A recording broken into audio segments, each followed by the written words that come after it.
Hello, everyone, and welcome to the latest episode of the Sonic Talk podcast, episode 128. I am your host, Knuckles87, and with me today are Old Man Shigs.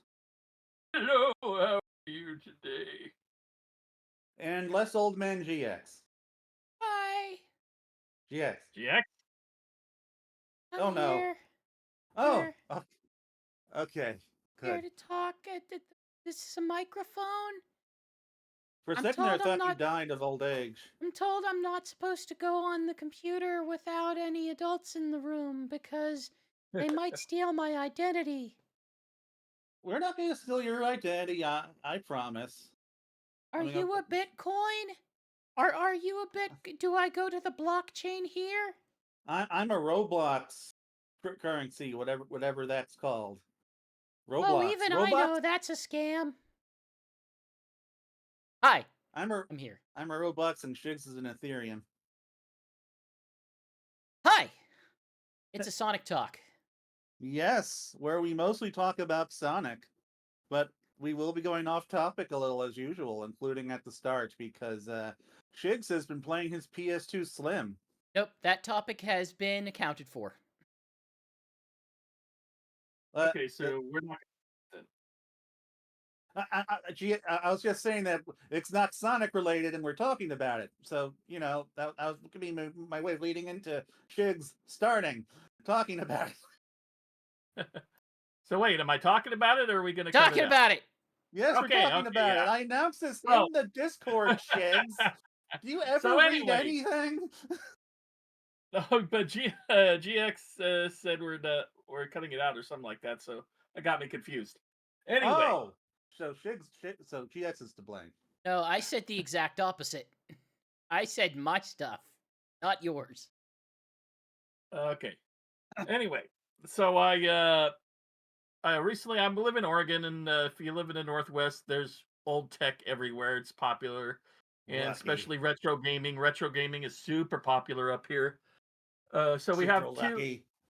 In Portland, we tend to have two different retro conventions during the year. There's the big one, the Portland Retro Gaming Expo. That's like one of the biggest ones in the U.S. And then we have this much smaller one, which is basically a swap meet, which is the Side Quest Expo that takes place in March, or in this case, April.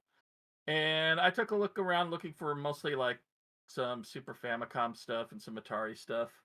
And I got a few things on there. I might mention those on another show. Wait, do you have a way of playing Super Famicom games? Yes, I have the Retron 5 hyperlink. Right, yeah. Okay. Allows me to do multiple games as long as they're not like homebrew. Homebrew, it doesn't really play well, so I don't bother with that. Anyway, so while I was there, I saw they had a nice PS2 Slim for about $85. Tested it and everything, and one guy had One Piece Grand Adventure, so I picked the two of those up, and it started because I haven't played PS2 in a while since I'm doing retro gaming now. If I get I'll pick up a PS2. It plays PS1 games as well, so I can do a collection like that. So I'll just mention a few games. I've picked up several different stuff, but the main things is One Piece Grand Adventure, which I think is the final in the Grand Battle series of fighting games they were doing, which I think started all the way back on the PS1, which is how old One Piece is and how long it's been around. And so there's two different modes. There's an adventure mode where you're going from island to island. They're doing story-related stuff. But there's also the other mode, which is the fighter mode called Grand Battle. And the Grand Battle is basically Power Stone. It's an arena fighter. You're running around. You can do different combos, or you can grab items like treasure chests off the ground, smash them over their opponents. They could be like a honeycomb, which shoots bees at them, which causes them to reverse direction. My favorite one is a giant bat, which you can hit people with and keep them at a distance, and that's usually a good way to win any match. And adventure mode has all of that, but it has RPG elements. You don't have all of your combos yet. You don't have all of your special moves. You're leveling up as you go, but you're also going through the story of One Piece from the East Blue all the way to Alabasta, per se. And So you're collecting some of your crew along the way. You usually have to fight your crew to get them to join. But it's not, compared to a lot of those other kind of cheesy One Piece games, this one's not half bad. I mean, if you like Power Stone, you might like this one.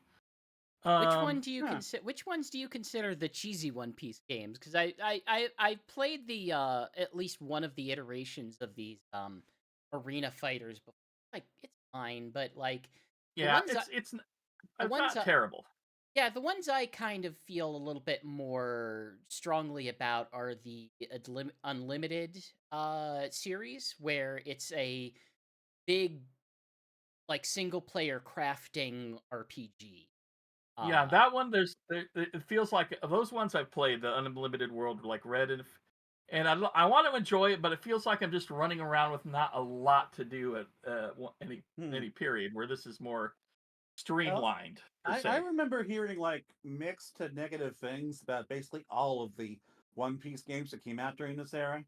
Of course, Yeah. I mostly just kind of experienced this stuff secondhand through my nieces who were fans of the One Piece 4 Kids dub at the time. Oh God, yeah. The 4-piece dub is in this game, Yeah, and it I would forgot be. how bad it is. It's like nails on a chalkboard. Especially Sanji's voice, which makes him sound like a huge idiot. He's like, "Hey, I'm Sanji. How you doing, man?" With that voice, it's terrible. And for some reason, Mihawk has a French voice. Hello, I am I going to mean, attack you it, now. keep in mind they were going for something ridiculous to begin with because that's the nature of Four Kids Productions. Yeah, But also like there's a degree to which they were kind of just going by how does this character look, and Sanji inherently is we'll say mafia coded, I guess. yeah. Yeah, that is And true. Like, he's a chain smoker. And so they had to edit that out with the stupid lollipop thing. Well, I don't know why they just didn't go with like a toothpick or something if they were so adamant about it. but my first One Piece video game experience was Unlimited Adventure, which kind of also shows when I got into the into it.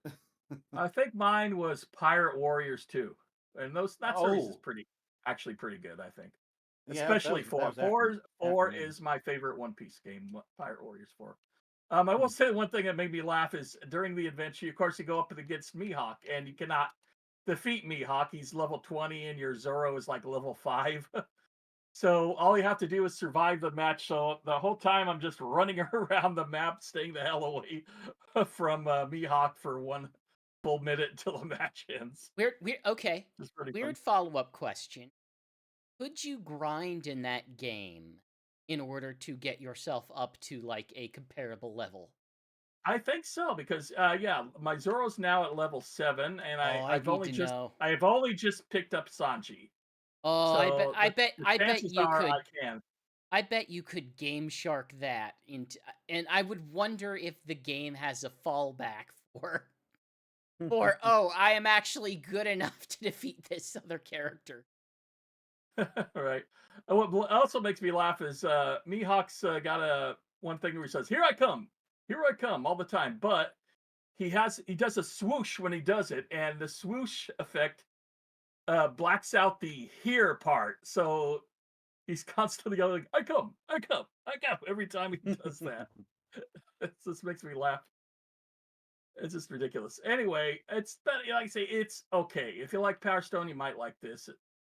But anyway, going on, I got the quickly mention the Sega Classics collections, which is not the original versions. They are Yeah, that's like a HD compilation of the polygon Sega Ages remakes, remasters, right? and this is actually pretty darn good. I really enjoyed their handling of Space Harrier and Outrun. You can do the options so you can actually make it to the end of the map on Outrun, and Hmm.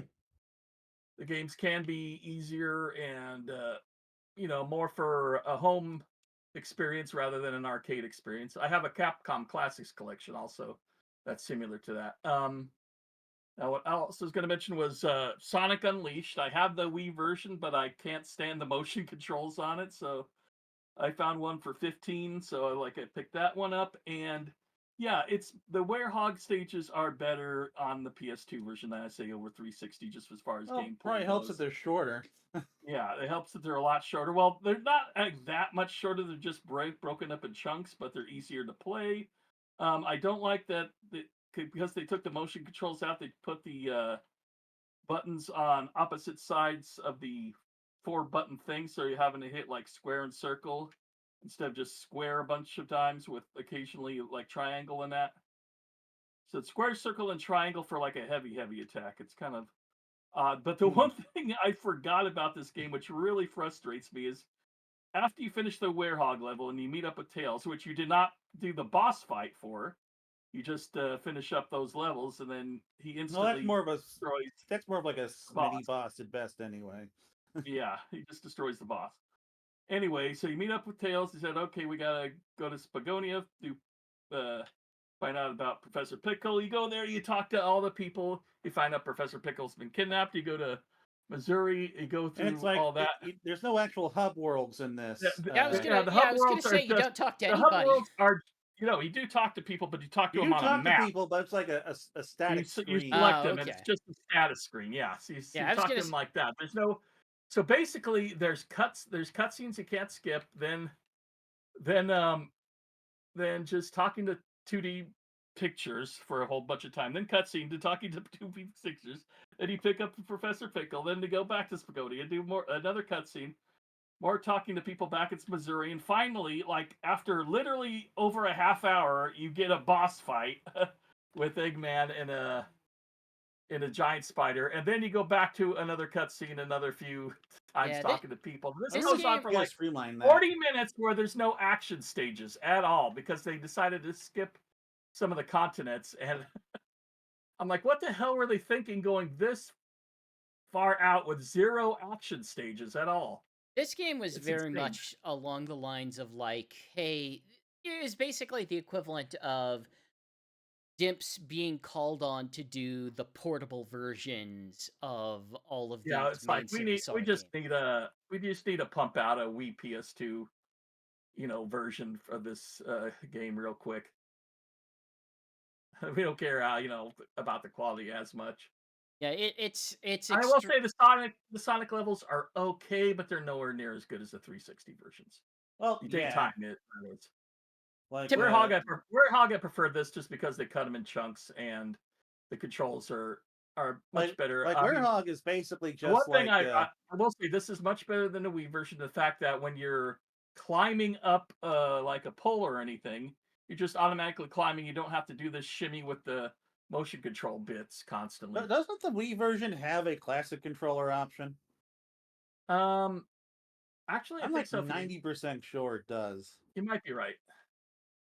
I I just don't my, have a classic controller right now. my memory of the Wii version specifically, well, Wii/PS version was it kind of abandons the idea of like, no, we didn't design this like a platformer. We kind of designed it more as if it's a.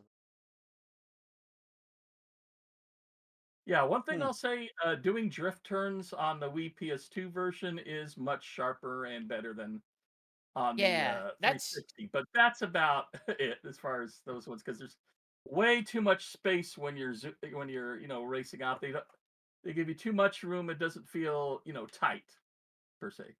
I kind And of that's why remember thinking I of say it. about PS2 Slim right now.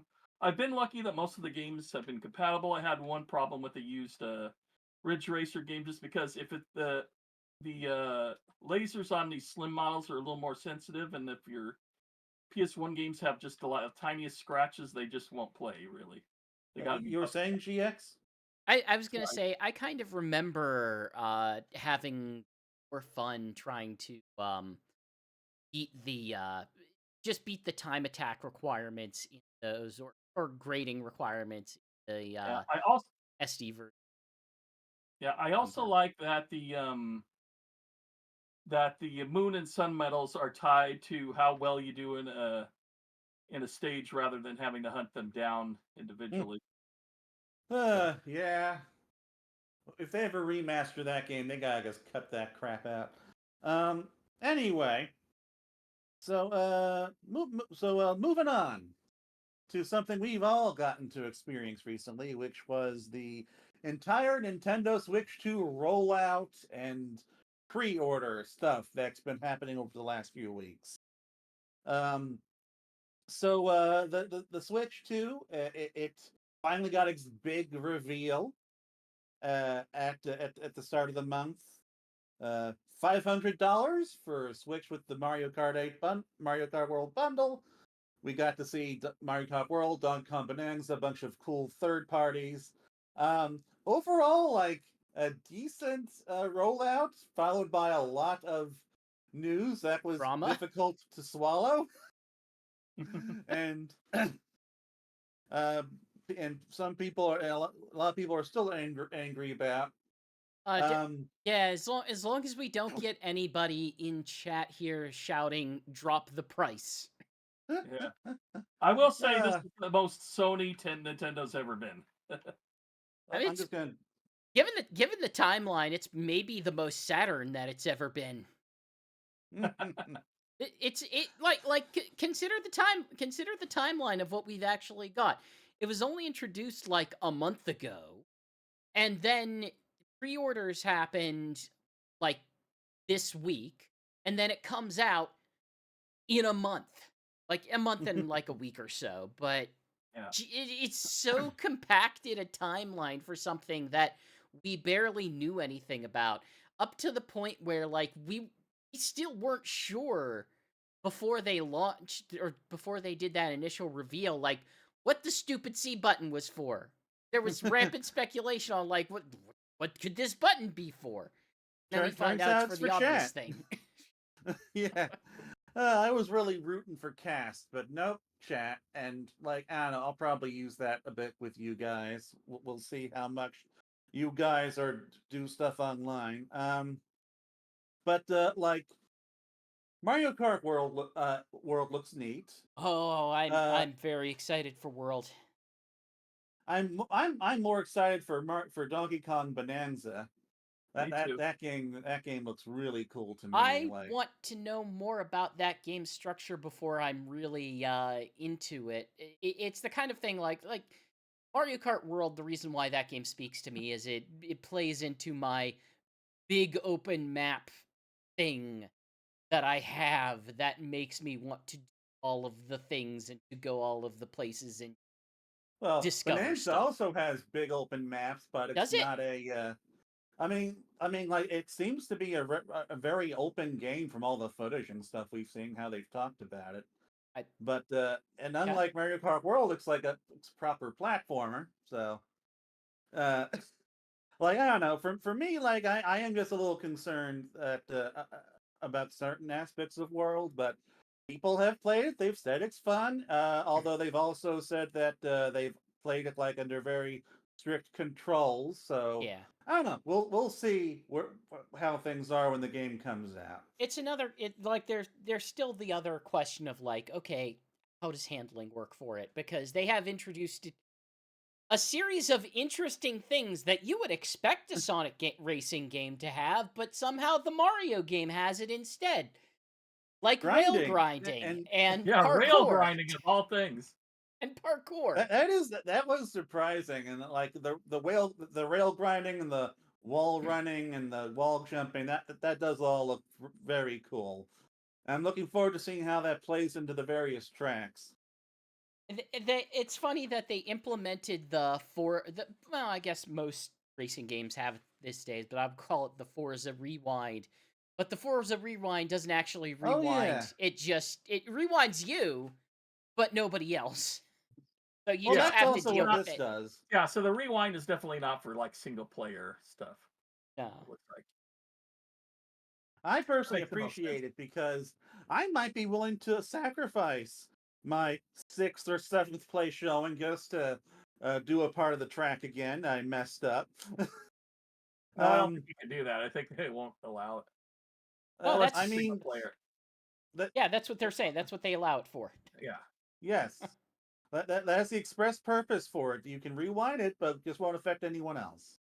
But like, just like a lot of other people, I do think that the $80 price is pretty greedy on Nintendo's part, especially given that Cyberpunk 2077 is going on a full-ass 64 gig cartridge in XX70. I mean, So, Including all the like, DLC. so like, sure, like but I don't Cyberpunk think. is how many years old now? Well, like, We would have yeah, to. but it also has like way bigger production values and stuff too. Mario Kart World, it looks pretty neat, but I don't like nothing about Extreme's $80 game. And the only justification I can personally consider is, well, manufacturing costs for the cartridge. But if Cyberpunk 2077 can do that for I would 70, so can Nintendo. I would say that it is the scope of the game, and I would say that it is the fact that effectively. We have plenty of games with massive scopes on more advanced visuals that are not $80. Let me put it this way: we are And entering more cinematics. we are entering a console cycle that is going to last the next 7 years.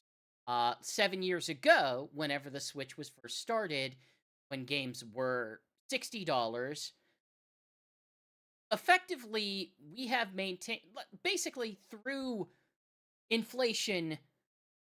We are at equivalent value. $80 now is what $60 was. I did the calculation through, I used a calculator, I should say, and it's pretty close. It's like 78. So we are kind of operating at I'm similar well value aware of structure. that, This but is kind of why I was not upset at all about the price of the console itself.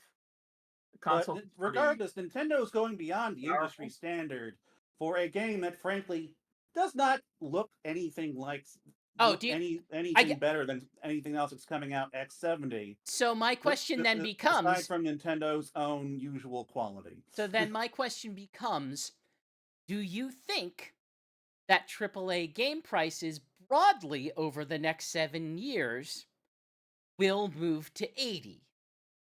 I don't Well, know. But Mario Kart World was I'm not the going to game to say do it, in my yes. opinion. I I absolutely think believe they you're will. right, and I think Mario Kart just gave them an excuse, especially like Yeah, that's Grand what it's Theft gonna feel Auto, like now. Grand Theft Auto Nintendo's gonna 7. do it. Started They broke Yeah, the ice. started we're the at, So now we'll see if everyone else jumps on board. start of the But console like, is going to be start of the console is always the time that you do this, because we've seen what happens whenever you try to that's do not it. how it worked for Tears of the Kingdom. Tears of the Kingdom was 70, like what, Tears of the 6 Kingdom years into the Switch 2 lifespan. That Tears is of the the kind of game you would try to do that for. Tears of the Kingdom came out, though, as Sony and Microsoft were already releasing $70 games primarily. yeah.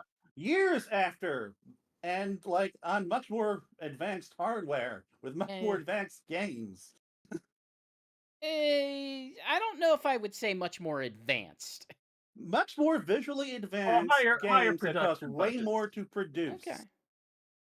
Definitely with higher much more production. advanced cinematics. Although Like, although Tears of the Kingdom does look like it has a decent, production budget. Although it could be argued that there are assets from Breath of the Wild being reused, so There, that there, would lower there the are cost. certain games where I'm going to be more understanding of this higher budget, and certain ones that I'm not. Like if there's going to be another Zelda game that's going to be of the scope of the prior one, but in 4K with HDR and all the trimmings, then I would understand that being.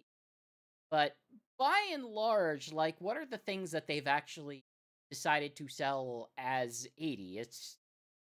well, It's it's Mario Kart, Mario Kart World, and then a it's bunch of Zelda Switch with the One games upgrade. with modest Oh, enhancements.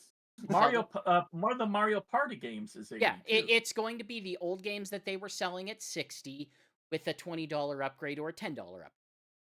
Which is also a ripoff, frankly. Eh, But regardless, I already own I'll those pay. games, so I'm not going to be spending any bucks on that crap either. I mean, I'm gonna pay an extra 20 to get the extra levels, and that's gonna add that up Yeah, to I'm 80. I'm okay with paying $20 for Well, like congrats, brand new you spent DLC. $80, whether you realize it or not.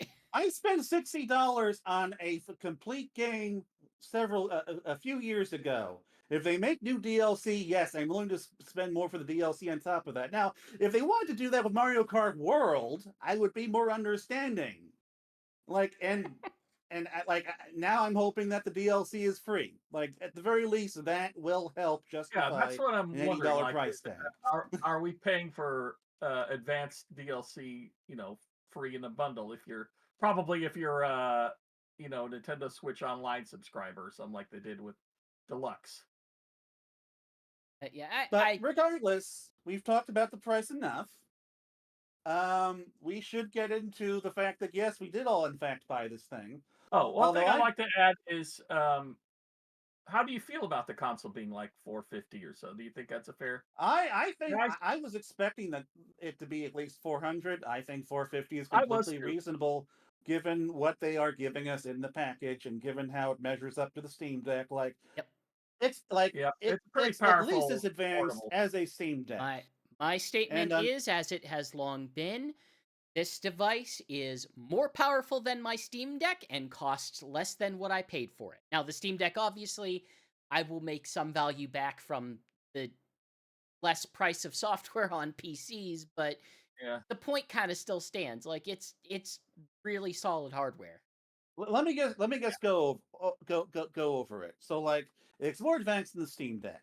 It comes with two wireless controllers.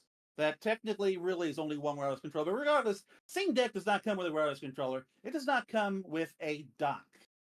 So the Nintendo Switch 2 comes with all that stuff, plus like specialized apps and software that's going to work better than anything on a Steam Deck. Oh Like no, I don't believe that for a second. I don't like believe that for a second. I'm talking about Game Chat versus Discord. I You're not going to tell me that Game Chat is more difficult to do than Discord. right now For I trust. Let its me put it this purpose. way: I trust Discord a little bit more than I trust Nintendo's Game Chat. At the very least, I know that Discord is going to output at 30 frames per second without me paying extra for it. Yes, Whereas but can you? Nintendo's looks like it's going at about 10 frames per second. If Yes, but that. can you run that while you are playing a game in console mode at the Yeah. press of a button? At the You at the can't. at the press of a button, probably not. If I was at my PC, yeah, I probably could. It'd be maybe more than a press of a button, but that's You can not a say if big you deal were for at me. your PC or at your Steam Deck, because I'm talking about Steam Deck. Uh, I mean, I'm not probably gonna be I'm probably not gonna be docking my Steam Deck so that I can play But a game regardless, and I'm talking about streaming a it. direct Steam Deck to Switch comparison here, not Steam Deck plus your desktop PC. I guess um, I'm misunderstanding then because I don't your comparison is not relevant to my lifestyle because I generally I have know not it's not played relevant to your online lifestyle, but games. I'm just doing features versus features here for like Okay. the Sure. general user. In Sure. any case, Sure then. Okay. so yeah, like there's way more value in the Switch 2 package, and it's way more consumer friendly than the Steam Deck, which is why it's gonna blow it out of the water. Yeah, plus So, you can make it child friendly by making it only his friends. You get to prove, who stays. With the and on top external of that, app, the uh, fourth I Nintendo was, online app that oh they have. god, I was in an MST3K and said you decide who lives and who dies. and on top of that, man, I was gonna say one more thing. Oh yeah, like if you're patient like me, you can also just go ahead and get Mario Kart World with this thing for only $50, which is a much more appropriate price. Yeah. Of course, So I'm unless much you not gonna want more the make live. that physical copy. I'm not gonna make that judgment call. It's a much more convenient price.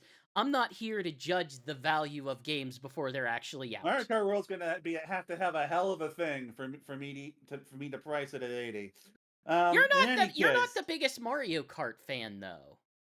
no, but I do rather enjoy Mario Kart 8. So I do enjoy Forza Horizon, so I am more interested in this than the standard Mario Kart. I'm a, I am very curious about how all the open world stuff is going to work. I'm just worried about how the flow is going to work from race to race because what they showed on the Nintendo Treehouse looked more segmented than I was expecting. But we'll see in June 5th. In any Yeah. case, so we did all pre-order this thing, and at least I know I went through some trials and tribulations trying to do it. Oh wait, no, Yeah. we all did. Yeah, I think anybody who went to get one did because Unless every your plan was going to GameStop, then you were fine.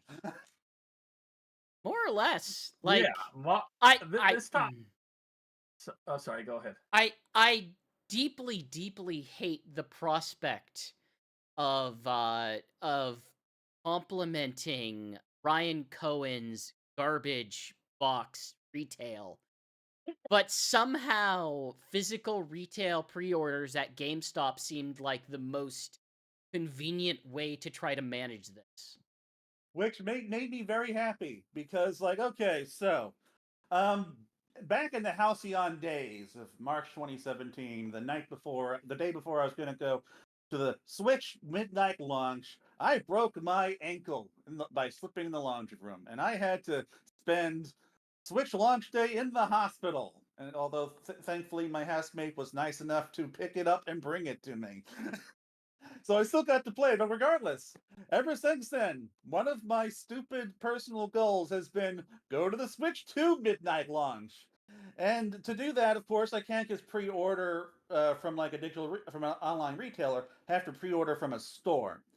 And so the night of the pre-order stuff, when everyone else was like going for Walmart or Target or whatever was convenient, like I was my plan was okay. I'm gonna try to do Best Buy tonight, so that if I get it tonight, I get it at a store. I'll have the peace of mind of that to know that I'll have it, so that when I go to GameStop tomorrow, like and if they're out, it's no big deal.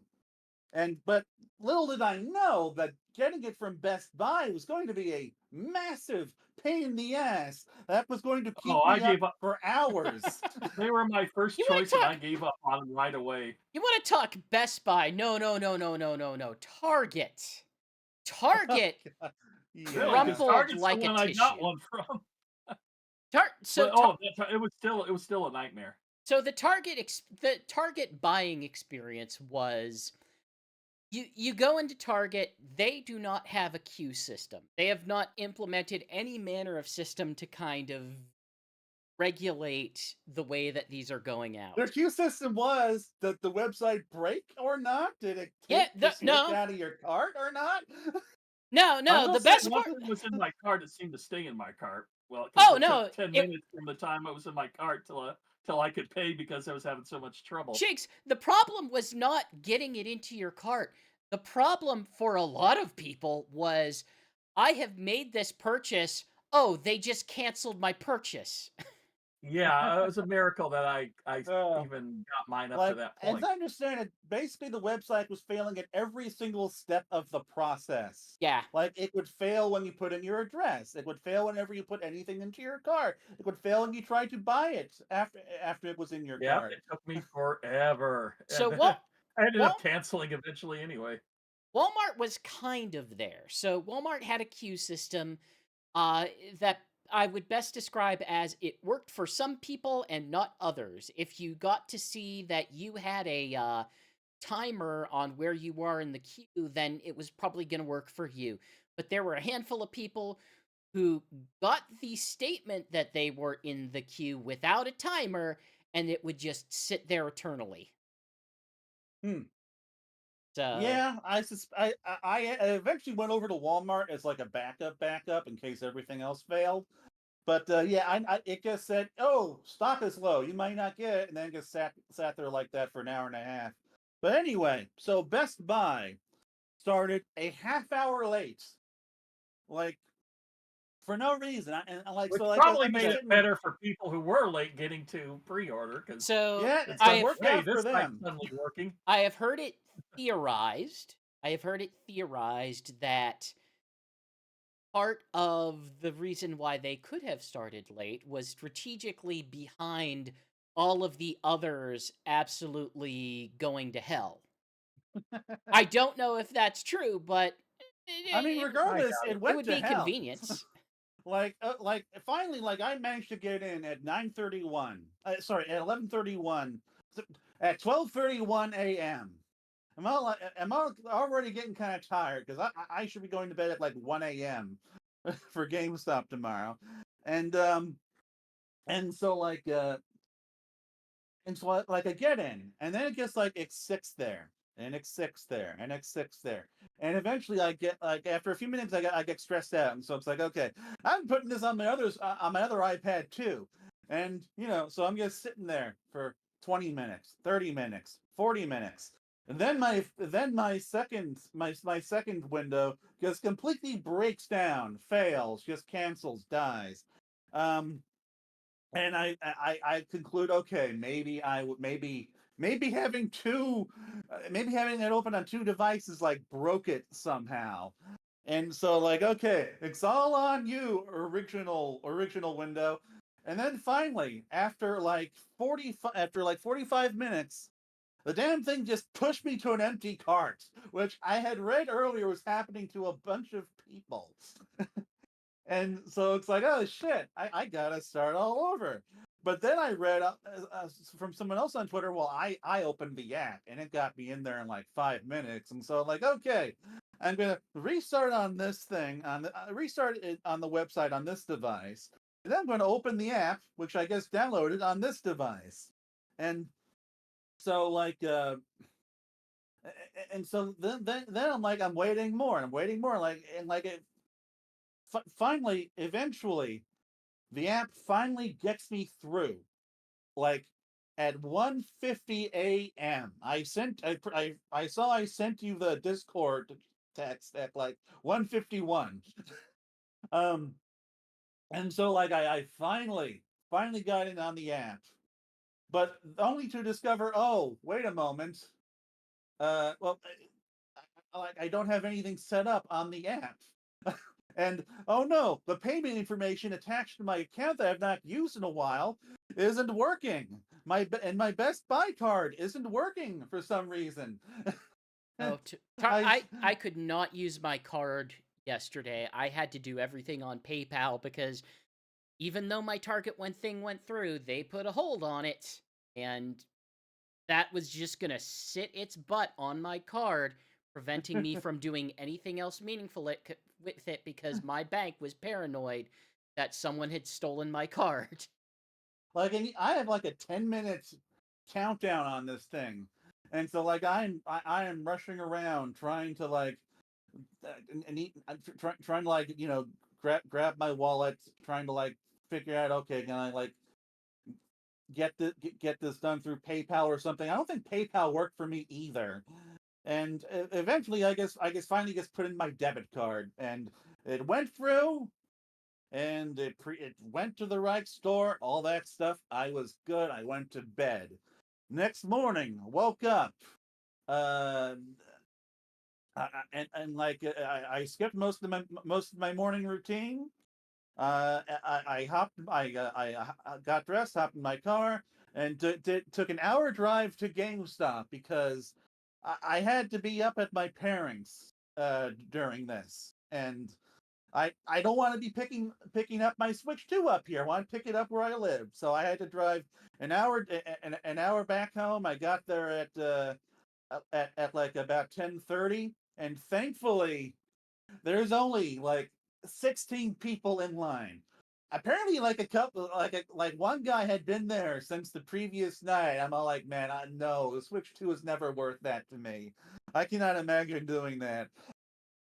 But from there, like, I guess sat in line for like an hour and a half with my iPad. I was chatting with you and some other people on the Discord and stuff, and it just went very smoothly. They eventually brought out a receipt, brought out a ticket with a list of all their stuff and a number. Um, just about everyone ahead of me was getting Mario Kart World, the Mario Kart World bundle, but thankfully they had like 52 of them, so that was good. And got in, and I pre-ordered a Switch 2, a carrying case, and I also went ahead and bought a Joker amiibo that they happen to have because I'm a little behind on those. That would be Uh, Joker from the Persona series as represented in Smash Brothers. Yes, that Joker, the good Joker. I was about to say that too. All right. yeah, for me, like I was mentioning, Target was pretty bad. I mean, it was about from the time I got it. I was lucky to get into the cart right away, but then it was trying to get. Hey, I need your address, your information, because for some reason, on the app you can't do that prior. I don't know why. I know at least I had a really hard time with it. I could do it I could do the settings. I could do the address, but I couldn't put in my credit card information. So I had to put in the credit card information, put all this, and then it kept refreshing, refusing the credit card, even though it was fine. It finally accepted it, but then it wanted me to put in the 3-digit code like 5 times in a row. Or it just would not, because it kept freezing on refreshing, freezing. But after about 15 to 20 minutes, I finally at least got a pre-order through Target but it was for the base system, which is the $449 without the Mario Kart bundle, and I want to save my $30 to $40 for Mario Kart. So I volunteered to go to work that Thursday, which I'm normally not at work at all on Thursdays. But I just doing a 4-hour shift, and I was off at 10 a.m. I saw in Alex's Discord he was mentioning, hey, on the GameStop ones, there's people that are still, here picking up orders after they are open, and it's still available. I'm like, huh. And I looked at my what time they opened. They opened at noon, so I got my breakfast, went down there about 11. I was like the 37th in line out of 49 systems available. 15 were were Regular. the base one, and 35 were the Mario Kart bundle. So I felt good about my chances, and yeah, I got the. It was nice waiting in line with everyone. They're pretty chatty and very friendly, and it was kind of nostalgic for me because I hadn't done this kind of pre-ordering, waiting in line in front of the store thing in about 10 years, since I don't know, maybe the PS4 or so. So it kind of brought those memories back, because Yeah, that's one reason why I wanted to do it, was because I guess I haven't done it in like a decade. I don't know if this is controversial to say, but I think I prefer going to a store physically to pre-order or pick up rather than doing it online, because doing it online you're not guaranteed. Plus, it's kind of a pain in the ass. Until GameStop sells your system. Yeah. Oh god, Anyway, it did take from the time they opened another like hour and a half before I was able to purchase, because of course the people waiting in line, some were buying a lot, some were trading in their old system as well. They did more usually when I do those midnight launches for systems and that, they would take in the trade-ins in advance for that. Well, then again, that's a midnight thing, and this was a 12 a.m. in the morning thing. But just like Alex said, there was a person who came in at 1:05 and got the last system pre-ordered. So the GameStop really seemed to be the way to go. I pre-ordered the Mario Kart bundle, Street Fighter 6 1 and 2. From what I can gather, it's Donkey like Kong. there's a lot of inventory, but the websites are really bad at selling it. Yeah. Donkey Kong Bonanza, a regular carrying case, and a Pro controller, but I think I might cancel that one. It's like $85, and Yeah, I'm just using my the old original. controllers work with it just fine.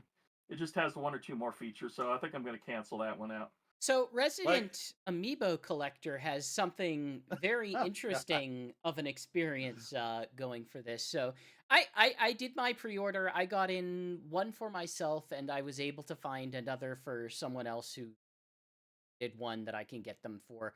And then afterwards I realized, oh right, the Amiibo released the same day. I should go pre-order those.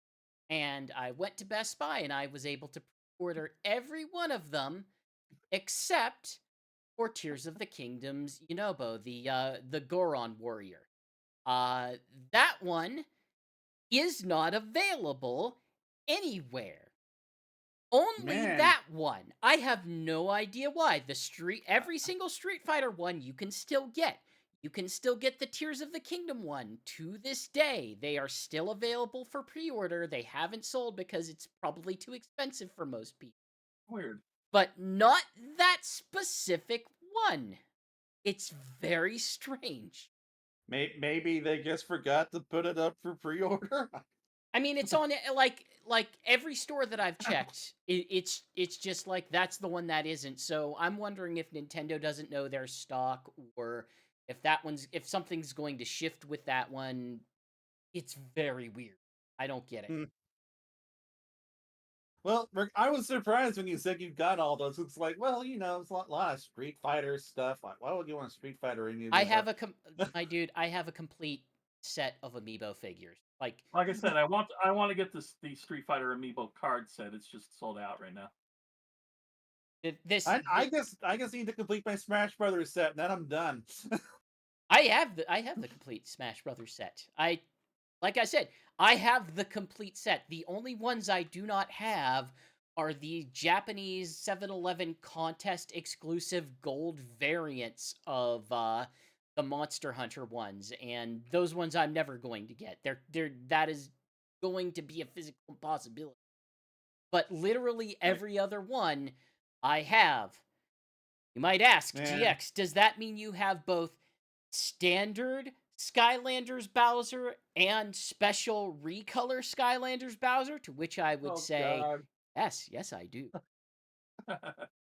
Well, you need to send us pictures. I've sent pictures multiple times. Well, I didn't know you were getting everything before. Now I want to see them. Anyway, so it sounds like you had the smoothest experience out of all of us. I don't know if it was the smoothest in that I wasn't going to go to a GameStop. I wasn't going to go to a physical store unless I absolutely had to, and I was able to make my way through Walmart and Best Buy, and now I just have to make my way to figure out how to redirect a shipment from one of those two places. So. And for games, I'm just gonna get some stuff on digital. Anyway, yeah, for me it's like the biggest games for me are not going to be like, oh, what's going to be out at launch, because I'm going to be good with Mario Kart for a while and money's going to be somewhat more tight. So the real answer is going to be like, man, I need an excuse to go replay Link's Awakening. I need an excuse to go finish Pokemon Scarlet and Violet. This seems like a really good opportunity to do so.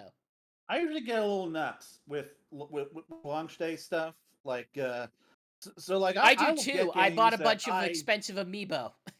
I will get games I will not normally get. I will like get them at a higher price I might normally do because it's on new hardware. I want to have stuff to do on it. And so like I'm going to be getting Cyberpunk.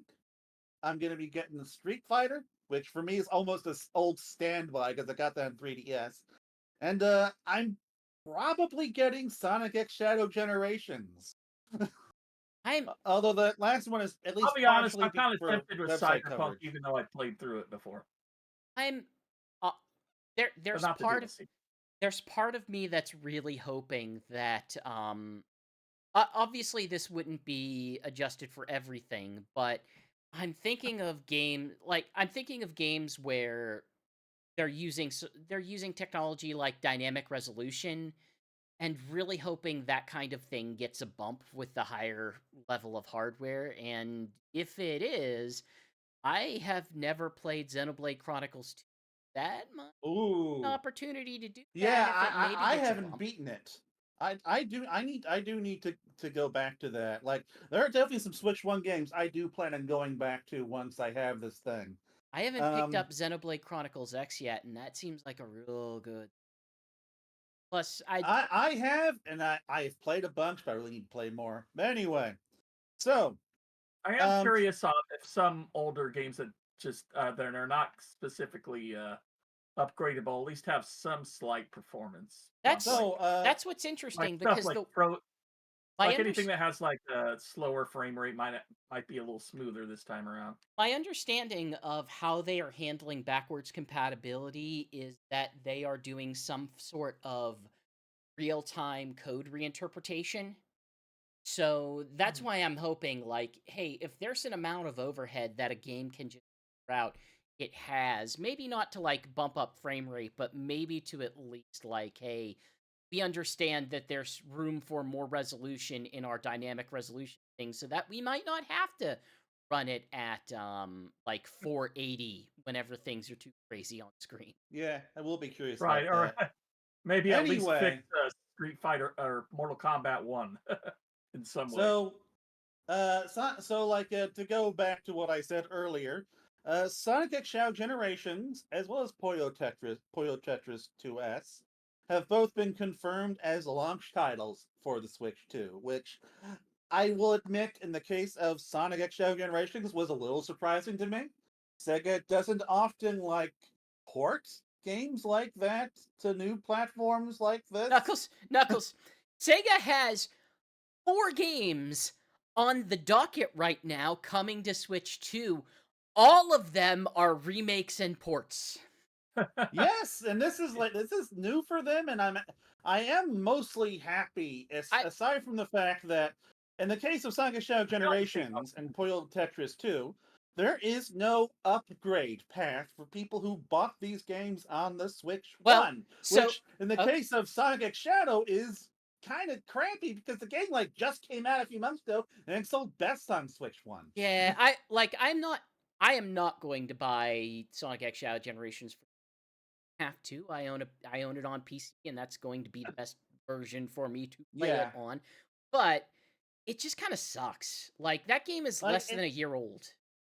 Yeah, and like I said, again, it sold best on Switch, so they are screwing over at least a plurality of their players. My Um, so my thoughts on this are basically I don't think this is like people the sentiment I've heard is that like, hey, this is Sega trying to money grub people who had already bought the game, and I think that calculation is way off mark. I think people who already own the game aren't even part of Sega's calculation. My that is my expectation, but for me, that's not really an excuse. No, it's not an excuse. I'm not saying any of this is okay. What I'm thinking happens is they have 4 games in the window, and all of them are remakes and remasters.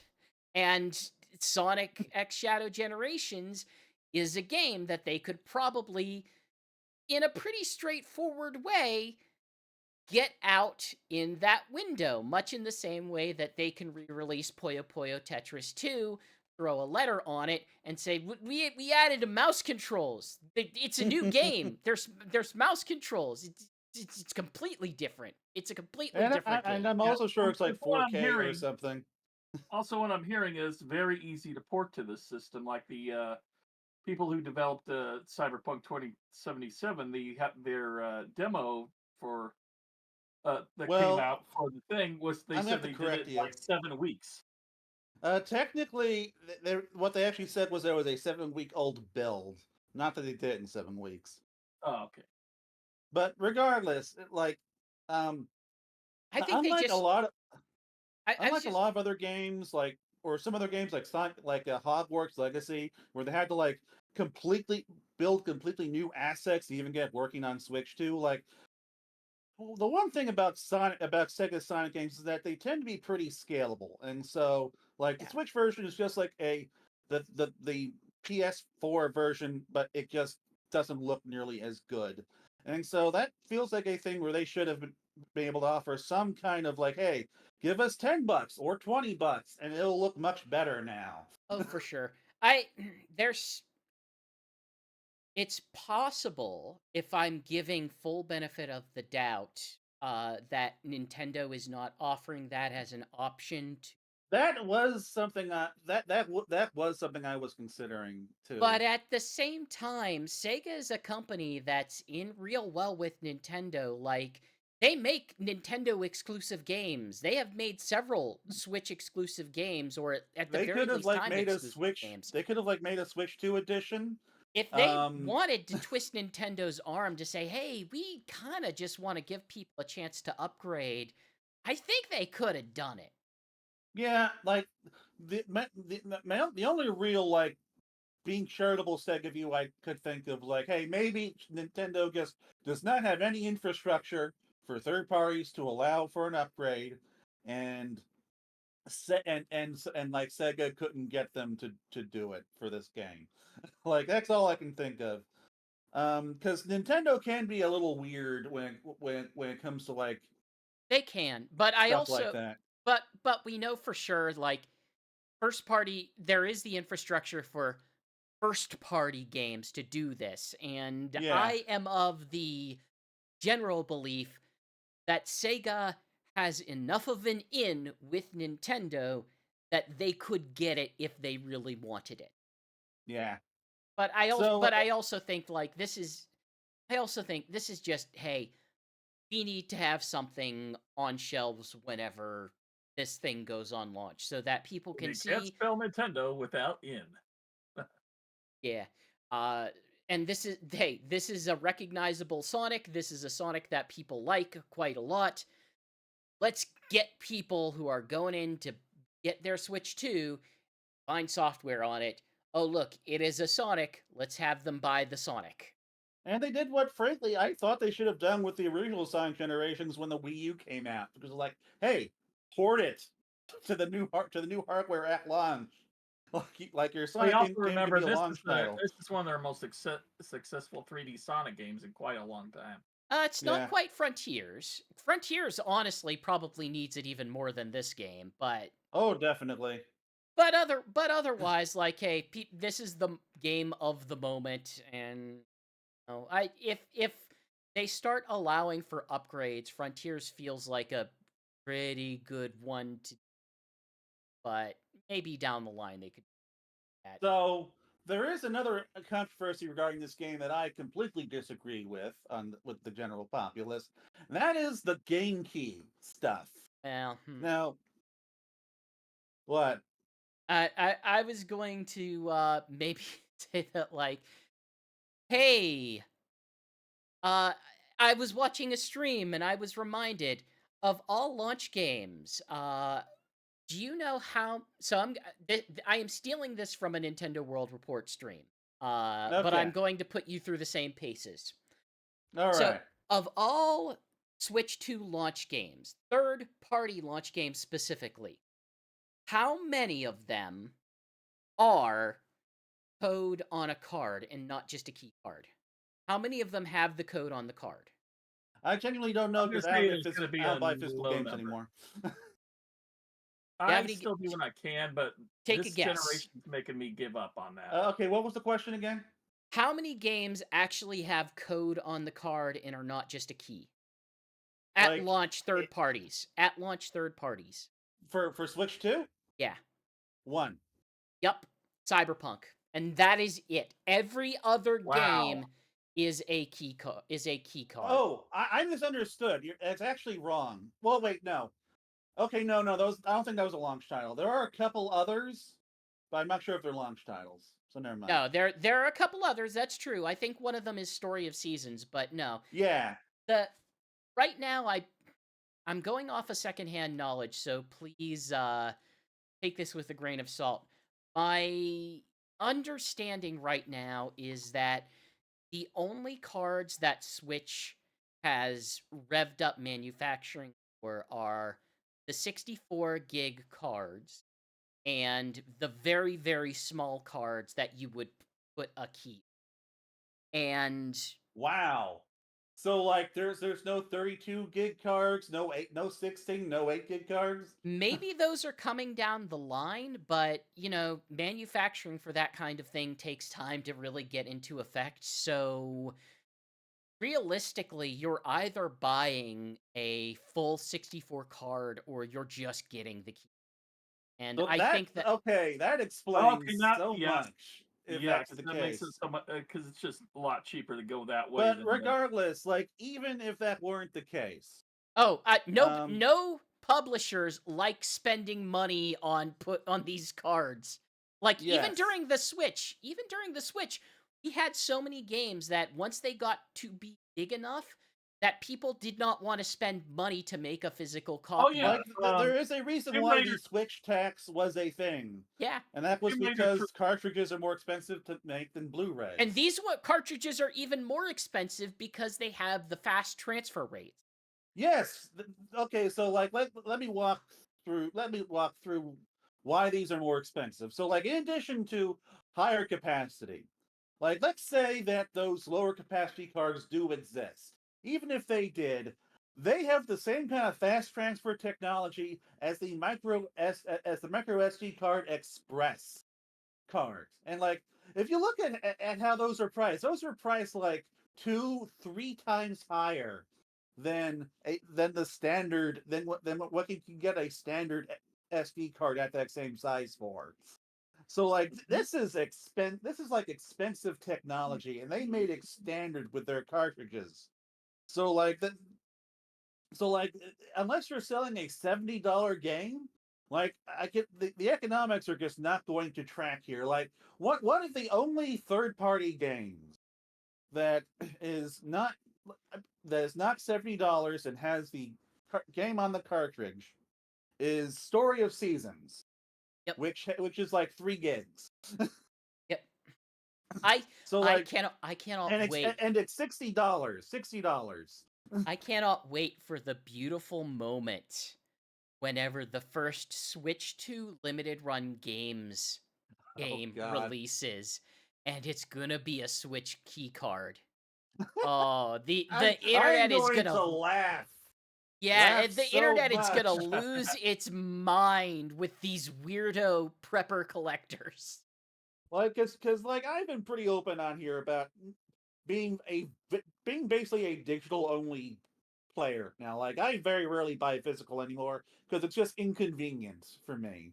There's And there's certain circumstances where physical is still okay for me if the price is better or if I think I don't want all of that data on my storage. And like for Switch 2, unfortunately, this would be a circumstance where I would very much like to offload some of that data onto a cartridge and not have to buy a bigger SD card in a new format. yeah, because the SD cards are also expensive. They're also expensive, but because they're a new format, like manufacturing for them really hasn't revved up yet. So the biggest you can get is 256. Like Oh wait, the terabyte isn't out yet. I thought it was out for like $200. there's like one manufacturer making a terabyte one, and it's not. Yeah, I think it's Lexar is making it. So I it don't is know if available on the was on the GameStop pre-order list, but yeah, it's not out yet. yeah. All right. Well, anyway, So so honestly, I'm not getting an SD card right away anyway. So it's probably like to be a birthday present for me. So Anyway, that thank you for that so that explanation, guys. I was wondering why like Puyo Puyo Tetris 2 is on a key card, and now I see why, dude. This is just the cheapest way to go. yeah, every and Sega game that has been announced so far is a key card. I can tell you, devs are really gonna like these key cards. Now, the key card, I get the physical media argument for why people would be mad about this, but I will say this much. At the very, very least, it still has a lot of the benefits that you would want out of a piece of physical you can media. sell it and trade it. Exactly. Yep. Exactly. Well, thing Those is, are at least two. The although one the what the two prices are places up more for those than just buying digitally in certain cases. the two places I will sympathize with is if you don't want to deal with the extra storage, and if your internet connection is bad. But everything else looks like no, dude, no, that's not going to happen. In I any mean, case, yeah, Knuckles and I are Why? kind of on the side of like, hey, I mean, come on, it's physical you media. don't see. Sorry, I was gonna say you don't see CDs for PC games anymore. It's the same kind of thing. Yeah, yeah, and no one's talking about Steam is going to like go belly up one day. I imagine that's kind of the thing is I imagine when Steam does go belly up, we'll find ways to crack that because it won't be getting DRM updates and people will be able to figure out okay, like this is how we when get around Switch this now. like when Switch 2 is no longer supporting it, no longer like getting downloads in like 20 or 30 years, people have cracked it decades prior. It's gonna be fine. Yeah. Anyway, that was our Switch talk. Shigs, you have anything else to add? Not really. Like I say, with key cards, I mean, like I say, PC's been doing that for a while. Your PlayStation PlayStation 5 5. and X Series X games. A lot of those, so you don't get the complete game on the CD or DVD. And those have like Blu-rays some or whatever. excuse too. because they've like ultra HD Blu-ray. Those things are huge. Right.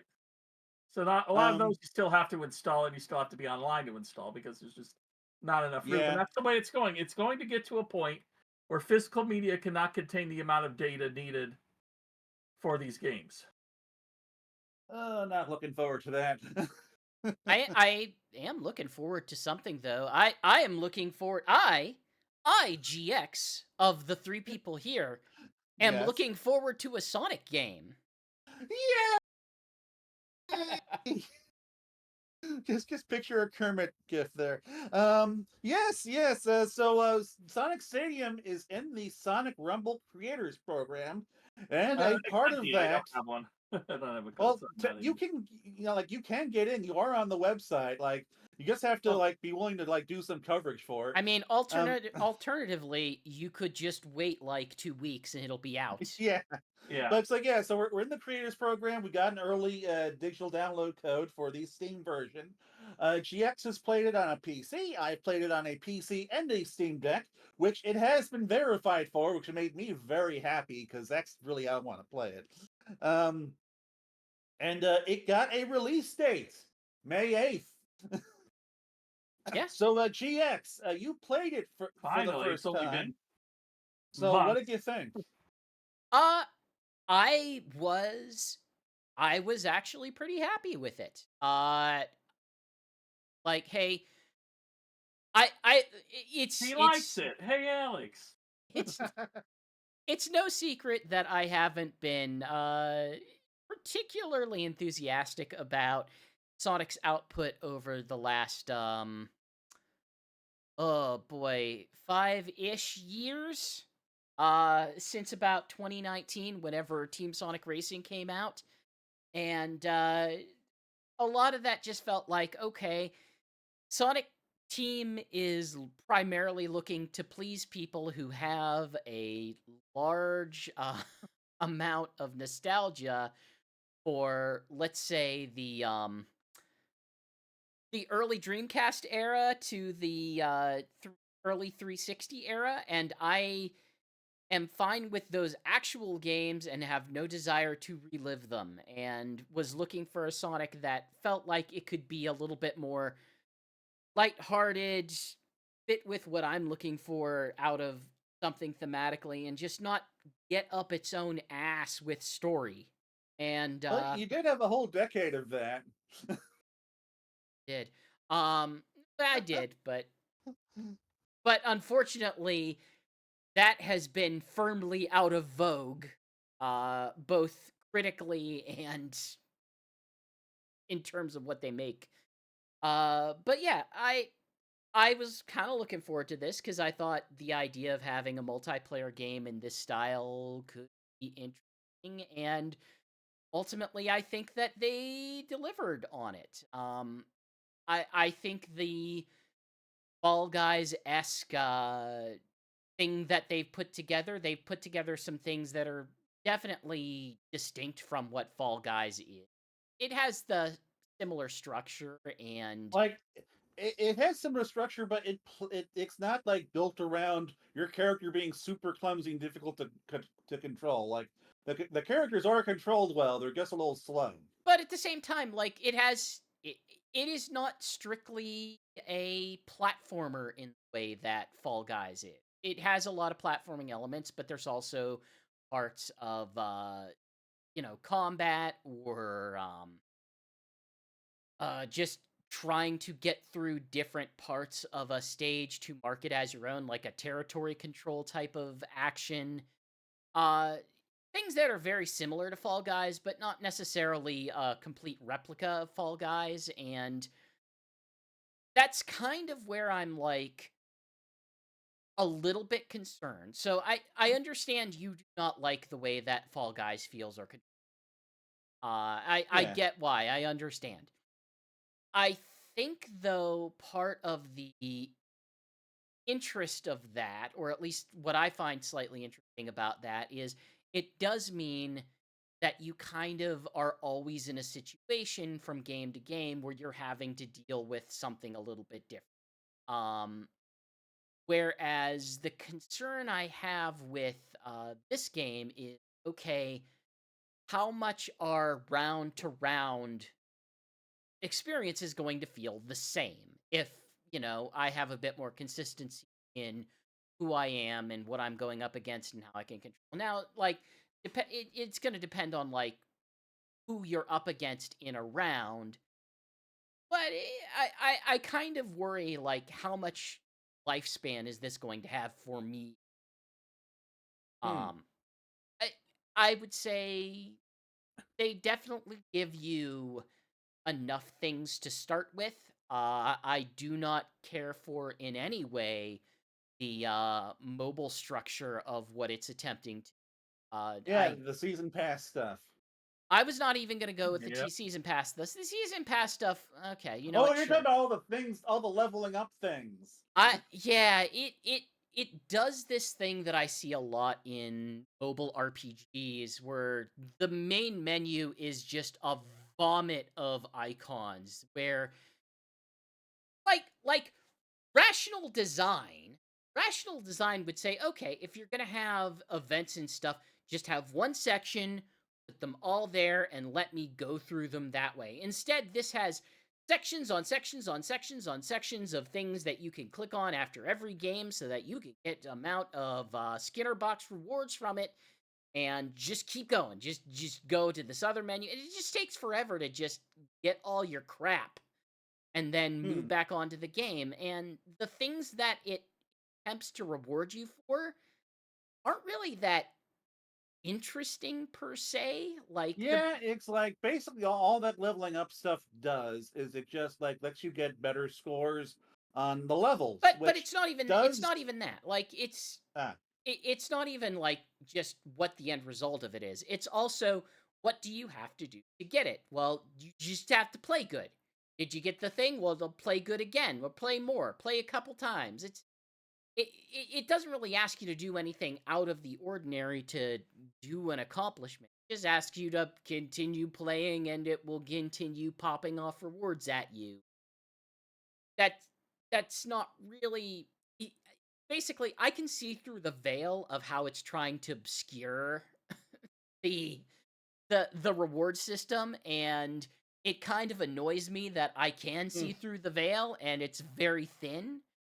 But yeah. when I'm actually in a game and it's actually, challenging me to get through to the top and accomplish whatever task it's asking me to accomplish, I am by and far enjoying my time with it.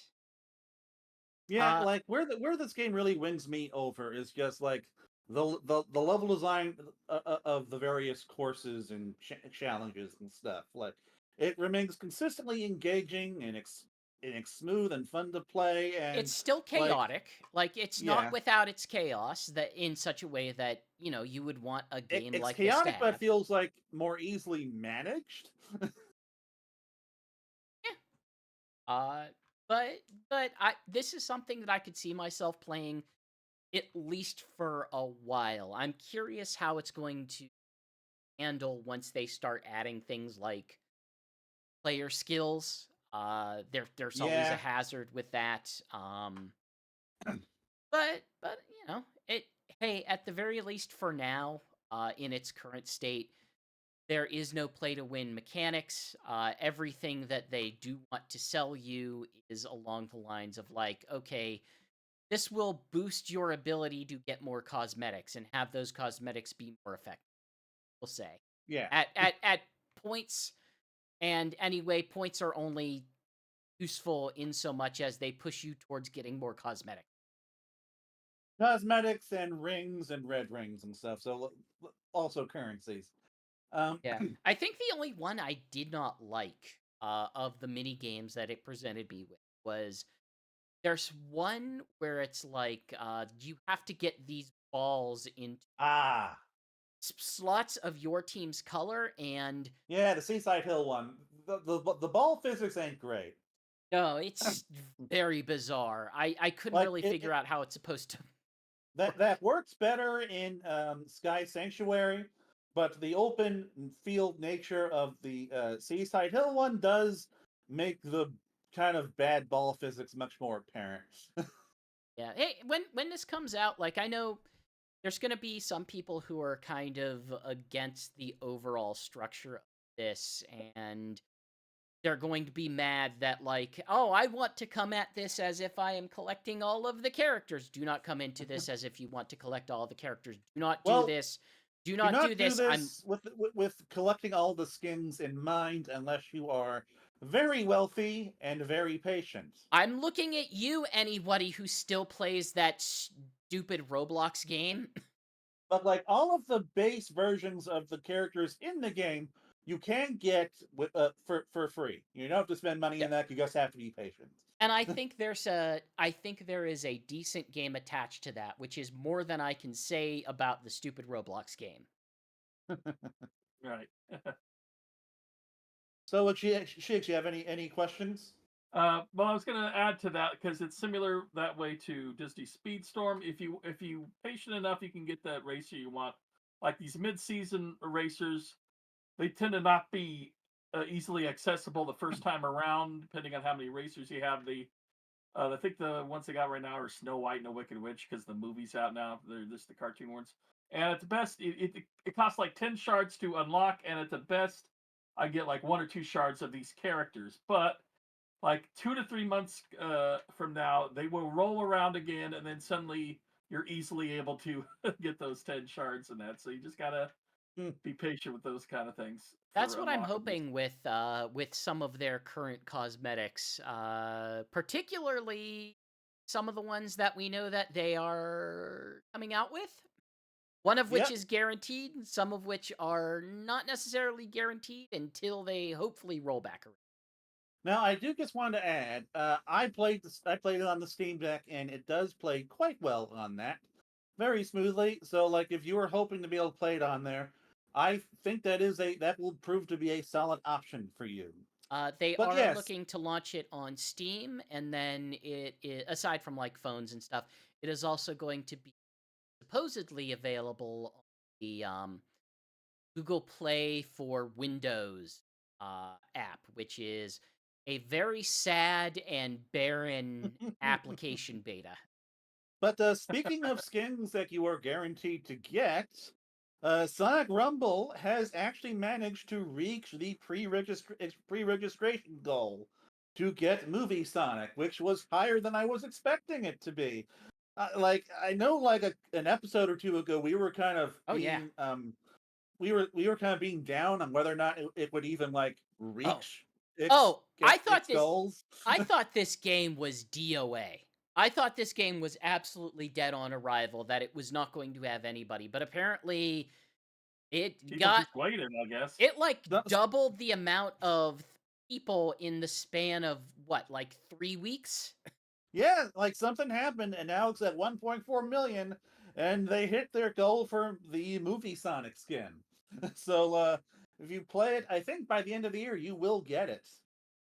Mhm. Um, no, Now, I'd never had any doubt that they would like make sure that it got to that goal, but I figured it might be at like 900,000 or 1 million, but no, 1.4 million. So, like, I guess something popped off at some point. will you ever use this skin? Yeah, I will. Really? I think it Yeah, looks bad. I think it is I a like bad looking skin. I like popping around all the various skins I have access to, aside from the crystal and Oh, the shiny skins. Like oh, those I ones only look use awful. I only like use those ones when I have to for some reason. Like, oh hey, we have this like a special for creators crystal tail skin. I should That sounds make a video that highlights that, which that I sounds did. like when you're near level 200 on Fortnite near the end of the season, and all they have are these chromium shiny versions of the characters you've already unlocked. Hmm. The things that are more Nobody's status gonna symbols than actual yeah skins that you nobody's would gonna want. actually play those. Yeah, But Yeah. the ones I do want are Opa Opa. Yes, we got. They announced they made it. They announced their first big crossover event, a A SEGA cross crossover a event. crossover event that they announced before the game is globally released. making everyone in those countries mad. Yes, but the important thing is we get to play it on our Sonic Stadium version because they sent us the characters for free, and so I got to check him out and catch some footage. And like, I really like these skins. Like, I really hope that these are the kinds of skins that we get going forward, where it's like unique characters and some fun deep cuts like Opa Opa. Like Opa Opa is really cool. I Like, like that. That is the one of those among them that I'm like, oh, I actually, I was very tempted to just put it on my tablet and get started and actually try to work to unlock it and pay the cost to get the pass, but ultimately, I was busy playing other games and doing other I do still projects. want to do that because the event is still going, but I just did not have the time. But like, I want Opa Opa more than I anything else because like I like his design. He's like the oh original Sega mascot. Fantasy Zone's a really fun he game. Opa Opa was my favorite car in the original Sega and All Star or Sonic and All Stars racing game. Hmm.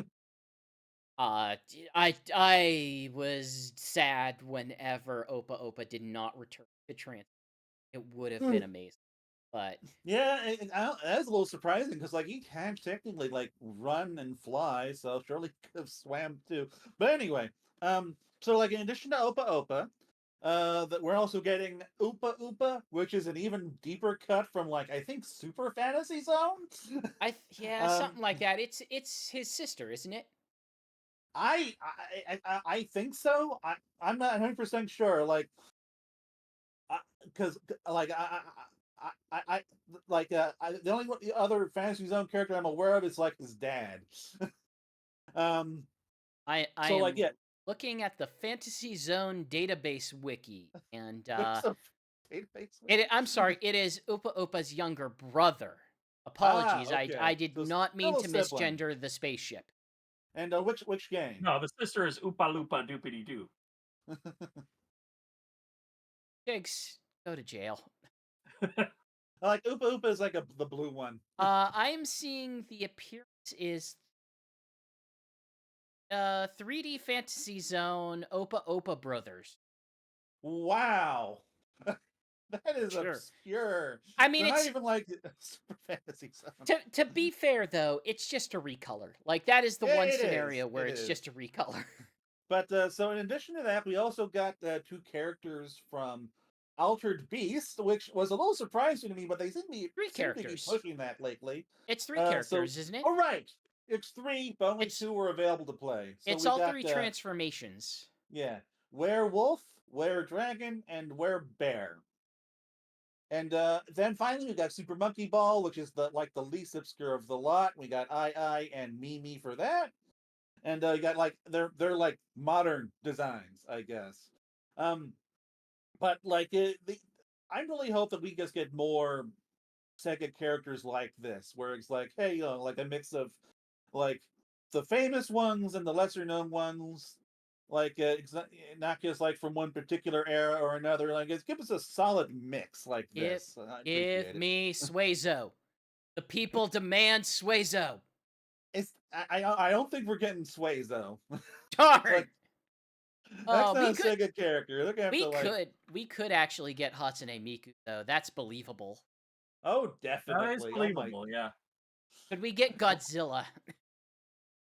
I mean, Well, we Godzilla's got him in Super Monkey Ball somehow. He's Godzilla. DLC and everything, so Yeah, go yeah, home. it's something Godzilla about an is very much existing for sale. partnership. So in addition, we also got us a couple partner characters also from Fantasy Zone. The shopping balloon and like one of the boss battles, one of the bosses. I forget its name, but we have I think three more crossover events confirmed, but we don't know what. But they only like kind of gave us some hints. This Uh, one was technically episode 0 or yes, crossover 0 or whatever it is. but it's like I'm pretty sure like two of the hints hinted at AI and Billy Hatcher, which ooh Billy Hatcher, yes, like uh, get us some more Sonic team characters in this. Um, so yeah, so anyone else have anything to add? It will hopefully be back around again, and then I will be able to actually get it. And once I get Opa Opa, I don't really foresee myself changing that, if I'm being honest. Okay, GX, you are gonna have to use multiple characters whenever you stream this. That I don't see why. I know Opa Opa's the best, but you gotta like give the other characters like that we're getting for free a chance to be on the stream. Why? That sounds like a Sonic Stadium problem. That doesn't sound like a GX problem. Okay, I don't so I don't moving play every character I unlock in Fortnite. I just play the 2 or 3 I like for that season, and that's about it. so moving on to the Sonic Mobile Corner. So first off, we have the Sonic Dream Team Nightmare update, which landed the day after our previous episode. And I thought, yeah, okay, we'll get back to this like early April. Little did I know. But it added a whole new mission type. Shadow basically just kind of explores these unique level designs for each of the existing levels, and your goal is to go to these different parts and take out the eyes of this like nightmare monster before you can like go to the center of the level to take out the central eyes and get the dream sphere. And it's a fun little mission type. Um, uh, for people who enjoy Dream Team, it should give you an extra fun thing to do. And finally, like it does give Shadow a specific thing to do in the campaign mode, which I do appreciate because so far all of his content has been specific to the Tails challenges. So it is nice having something in the campaign that like is specifically tailored to his abilities and moves. Um, but uh, but in addition to that, we also had a bunch of characters announced for the other mobile games, which has some more deep cuts, which again I always love. So I'm happy here. We got Sinbad the Sailor, Marine the Raccoon, which I was the one I was most excited for. And also like Extreme Gear Shadow. I don't know if he's based on anything, but I like Sonic Extreme Gear Sonic, so you know, I think I guess that's Extreme neat. Gear Shadow was in the Kinect game. Ah, okay. So like I guess it's a Sonic Riders reference then. Isn't that what the Extreme Gear is? Oh well, I think it has an outfit that's not like their standard Sonic Riders outfit. It's a different outfit. So Oh, I'm not okay. sure if that's like referencing something. But Sinbad has already debuted in Sonic Forces Mobile, and he's got a couple of new of unique moves, including one that like manifests this like he has this like water ring, which is I guess the where his power comes from, and so like it can like spew some water across the track, and if you hit it, like you get knocked over a couple of lanes, and you lose traction for for a little bit. And then there's also you can also throw it and like go out and come back, and it's really good for covering one particularly popular lane for the racers if you want to like get some easy hits. I am enjoying him. He's kind of the rare new Sonic Forces mobile character that doesn't feel like he needs to be like debuffed afterwards because they usually make them a little overpowered. They're Marines, they're they're not gonna make like not gonna release a secret version for all the other characters, are they? Because I mean, that I would got think they would. because they invented like new ones for the line of the medieval Sonic Yeah, and the Black like Knight. for Black Knight, they first went into the multiplayer only characters. Then they just like had all the other side characters just cosplaying as fantasy I mean, characters. that's the whole game. The whole game is the Sonic characters cosplaying. Yeah, but like the ones that didn't cosplay in that game are now cosplaying as a mobile game. Um, and Marine in Sonic Dash is just your standard Sonic Dash character, but I'm just happy to have Marine back too because she is like Why? one of those modern Sonic characters that has just gotten zero attention since Okay, her but debut. why? Because Hey, I who like doesn't her love Chloe design. Marine? She's a goofball. She's Yeah, got a ridiculously thick Australian accent. I But like you her don't get design. I like her Hey, her personality. character is supposed to be annoying. That's part of the but you So at reason. don't least in get the to mobile enjoy games, like that in Sonic Dash. Sonic Dash is not in a Sonic game where Dash, No, it's in just Sonic Dash, you her get to enjoy the skin. personality, the design at least. I get to enjoy her character design. Yeah. Otherwise, she doesn't really do anything. Just like most of them, but hey. So that was our mobile corner. And now moving on to some more substantial news. substantial news of something that does not exist. Well, it's more substantial than this anyway. We got this guy came out of nowhere, like a beta version of Sonic 4 Episode 2 got uncovered, and it had an Episode 3 teaser that apparently got cut from the final game. Which, like, I always like wondered, like, did they just decide to cancel Episode 3 like early in development or something, or Did Eggman get the high ground? or like was this a decision made late? And like apparently it was made relatively late in development because this cutscene was still there that like had Knuckles with the Master Emerald, and there's this big blinding light, and then like all these spaceships just warped in around the Death Egg. I that was very ambitious for them to think that they could do an episode 3 for a period of time. I do hope we get more information on Episode 3 someday. Like, surely it must have gone through some sort of planning, right? I Like, they mean, must have at least had ideas. enough planning to make I mean, the ideas we can kind of picture here is like it would probably have Knuckles in it, and Knuckles would Yeah, probably be playable as my guess. But beyond that, I don't know.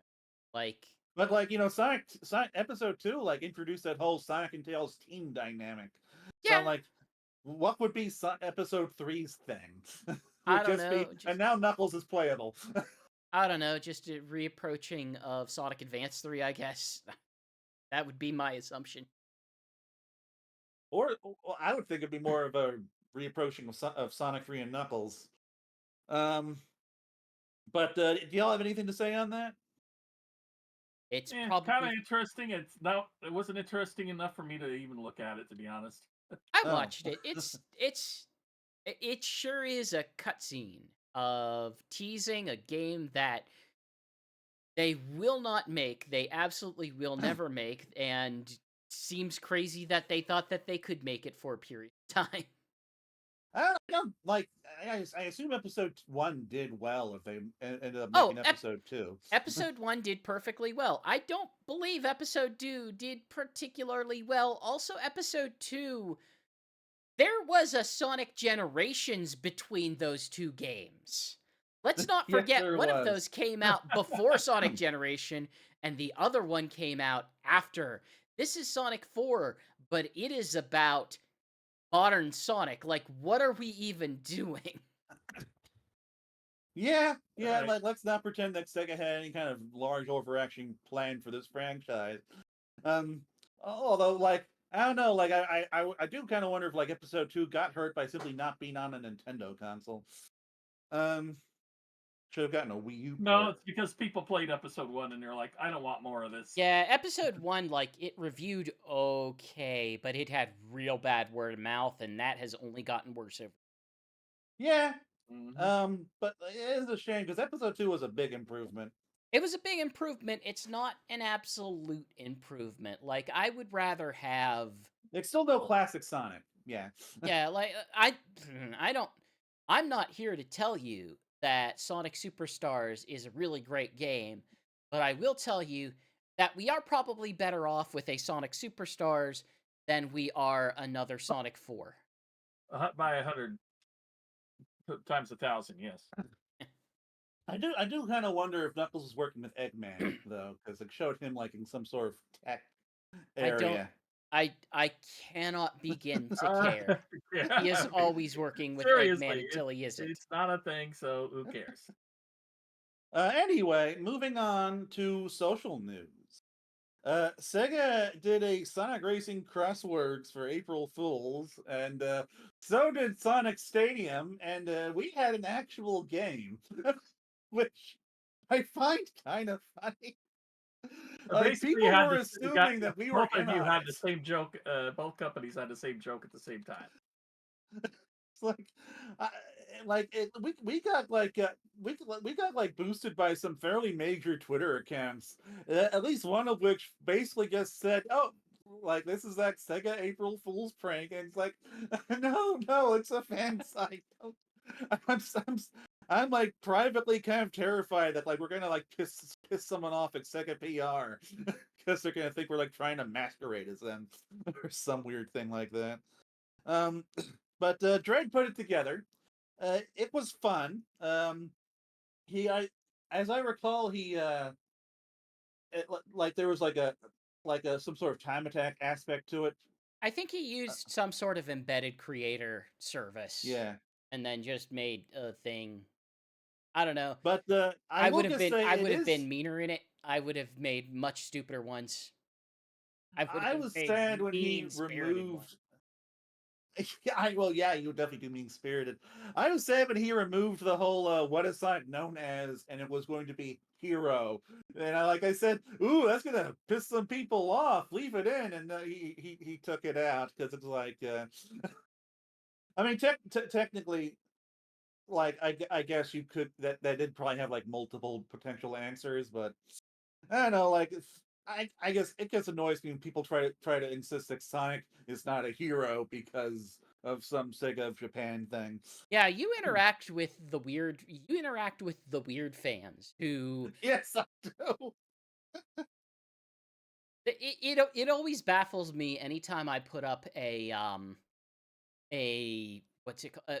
Like the links to the Netflix series, Sonic Prime. Is like, hey, they're gonna release a Blu-ray of the Sonic Prime, and there's always like one or two people are was like, yeah, but it doesn't have the Japanese language track, so why would I? It's like this series wasn't even made in Japan. Like this is a Western I series. know this is It's voiced in just Canada. absolutely ridiculous. But like they love Sonic's Japanese voice actor, who is indeed like very talented. Even though I suspect most people don't even like know what kind of don't even know how to like identify certain like Japanese emotional stuff or whatever. But whatever. I guess. Yeah. But yeah, I don't know. Sonic fans can be a bit weird, at least online. So moving on to merch news. So we have one announcement and one leak. Let's just do the announcement first. And so Jakks Pacific has announced a Sonic Racing CrossWorlds toy line, which at this point is just kind of par for the course for them. You know, new game, new toy line. Um, nothing too surprising here. It looks like they're And gonna Yeah, I mean, have. toy cards are an easy win. You know, toy cars are always yeah, an easy win. like kids love cars, so I mean, racing game. I'm not gonna turn my nose up at like die cast. Like they're gonna have a die cast Metal Sonic car, and that's pretty. Yeah, Yeah, cool. the thing that kind of has my eye a little bit is the track set. Like that just looks cool to me. Like probably not cool enough for me to buy, but I'm just happy it exists. Um, and in You're not a addition to Hot that, Wheels kid. I was a Hot Wheels kid, but only like a modest Hot Wheels kid. Um, You weren't one of and those flagrant Hot Wheels kids. Really showing off. I was like, oh, I'm a Hot Wheels kid. No, you're just like like, yeah, I I'm mostly a. just like inherited Hot Wheels stuff from my older uh siblings, and I played with it for a bit. Then I Just did don't other be one of things. those collectors because My I work in retail and those people are the worst. They'll be my there like my this. internal logic now is that Knuckles is a Hot Wheels hipster. It's like, yeah, I've heard of I'm into Hot Wheels. You probably haven't heard. I'm uh, into the bespoke cars. I only get mine off of Etsy. and in addition to that, we're also getting a RC car of Sonic and his Speed Star. Now, while I wasn't big on Hot Wheels, I was big on RC cars as a kid. So I don't know. Who knows if this I is cheap already enough, have I might a pick it up. Sonic RC car from Racing Transform that my nephews play with from time to time. I do, but this one looks like it might have a better racing controller. Looks like a big dumb steering wheel. Yeah, but I think I see like actual like steering controls on the steering wheel. It does look like it has sticks. I don't know why it has 2 sticks unless they expect you to Katamari it. Ooh, I that would would be l- fun. I would love it if the wheels could turn 90 and it could just strafe. Like that would be a good RC car, but I suspect that's probably Yeah, yeah. not. Let's see. It's going to have glowing wheels and headlights. But moving on to what I am way more excited about, that is they have leaked a Tangle action figure, and I am definitely getting this. You are maybe getting it, I will say. Okay, if I ever see it in a store, I will be purchasing it. Have you Most ever definitely. have you It seen might be tough. I had to get my brother got me the Silver Virus Sonic off of eBay. Paid like 25 for that one because it was just impossible to find in stores. I do believe I did see that in a Walmart once. really? Huh. Yes. I'm But I didn't surprised. have but I don't like those kinds of variants, so I didn't get it. But so hopefully I'll get lucky. I'll see Tangle and I'll buy it because like just the Oh yeah, I novelty of totally want having this a figure. comic book character action figure. Like my God, this is something I want with Archie. I'm so happy IDW is getting it. I'm happy for the IDW kids. Like, hey, your favorite characters, they're actually getting merch. Hey, I got a shampoo finger puppet of Sally back when I was, I don't know, 7. Lucky, I didn't even know that existed. Apparently it does. And I got it. I So don't have it anymore. Shigs, is this on your list? I Oh yeah, expect it is. I would love to get all of them as far as any comic exclusive characters. Hopefully it's not Walmart exclusive again, but probably it is. I mean, work at a Target, I sometimes get lucky and find like a Blaze or a Fang, but even that's not guaranteed. So they're always the hardest because they always just focus on Sonic, Tails, Knuckles, Shadow as the main figures. There's always a Sonic in each line. But I'm But the really one neat thing this about is the Tangle toy is that she has articulation on her tail, and which you is can awesome. change out the tip of it from her regular like standard tail to a fist.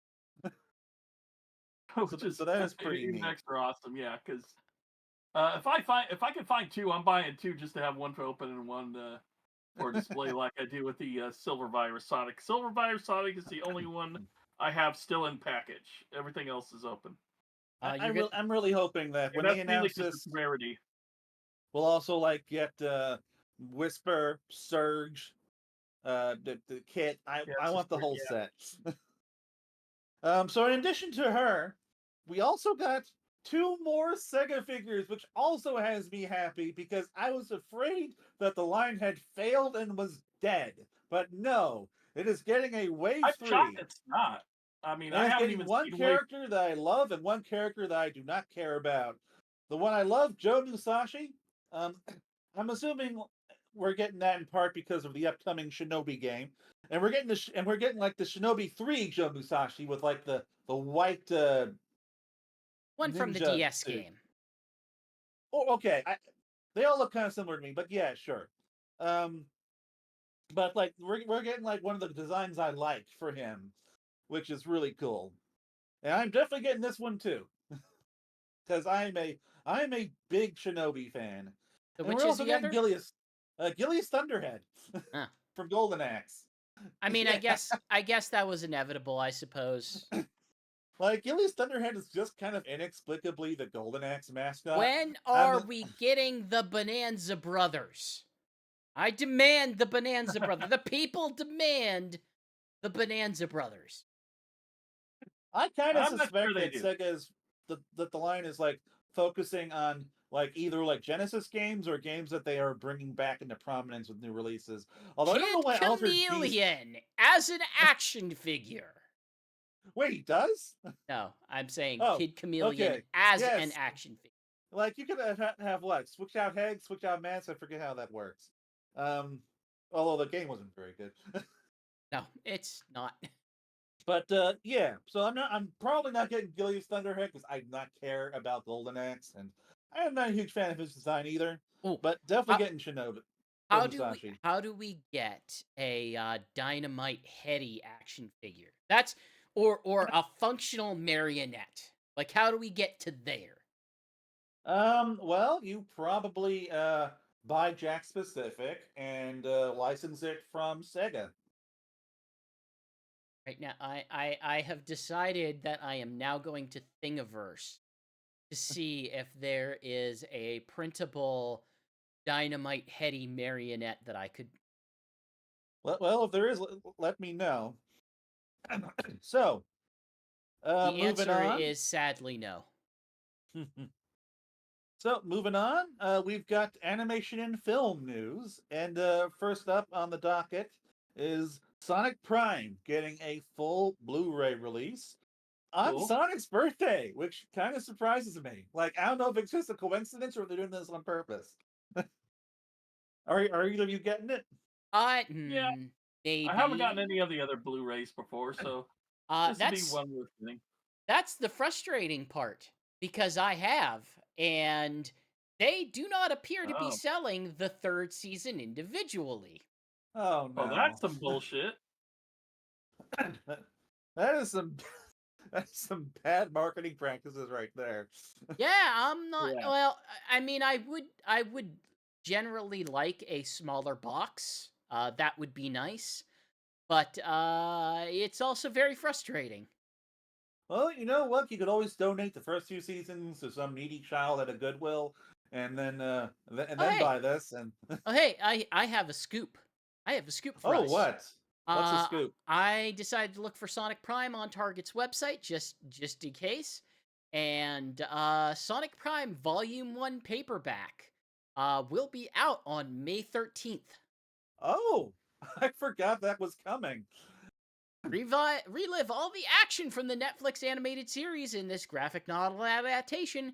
Sonic is used to fighting it out with Dr. Eggman, and with the help of his friends Tails, Knuckles, Amy, and Rouge, he usually comes out on top. But during their latest explosive battle, a collision with the Paradox Prism sends Sonic to a parallel world called New York City, where the dull environment looks oddly familiar. So my Uh, big question is, does this have any like in a look at the internal pages? I do not see anything like that, but I'm specifically at Target. Okay, Is I Uh, it just went on does to it have Amazon, comic and art, or is this like a picture with so I just went fingers on with to cat Amazon, and and I can balloons? confirm that it is all stuff from the show. is it an animanga? Um, okay, I mean, like it seems like they've taken screenshots from the show. Okay, yeah, it's an animanga. That's what I figured. Yeah, I know we were speculating that, and like I was like thinking, well, they have done like hand drawn versions of this where they actually like do all the art originally. But yeah, it is just one of those, which makes this way less interesting. Volume 2 will be out in October and appears to cover 2 more episodes. Oh my god, that's how many episodes these are covering. That's what it looks like. Oh, no, I'm sorry. I'm sorry. So, the first volume covers episode 1 and 2, which episode 1 is a double episode, so okay. At volume Okay. 2 covers 3, 4, and 5. The way you get Okay. So 3 it's at least episodes in a book. okay, that's slightly better. But that means to get through 6 episodes, you'll need to spend $20. It's cheaper to get the Blu-ray set and get the actual discs than to get the physical books. The books are like 10 Well, bucks for 3 episodes. it's ain't for us. It's for the kids, Yeah, it is for especially the kids, young I kids who know. are I would rather still get the reading. kid a Blu-ray than get them this. But don't you want the child to read? Not an animanga. I can get them on real manga, and I would feel better about that. I So, don't I don't want them to have poorly formed visions of what comics can be and should be. I am probably I don't see myself getting this. Like, the only reason why I would is if is for like collector's purposes. Because if I ever want to watch it again, I just put it on Netflix. I'm the Blu-ray set, I might get it. I don't have Netflix, so and I like that series, and I have a complete set of every other Sonic animated series, so it's like, and Well, I don't have that. I don't have all of them bought, so I have less of a it it urge to is complete it. it is useful for my other Sonic projects, be it when I need a screenshot or a video clip or an audio clip. Oh yeah, that would be easier if you didn't have to deal with Netflix's DRM nonsense.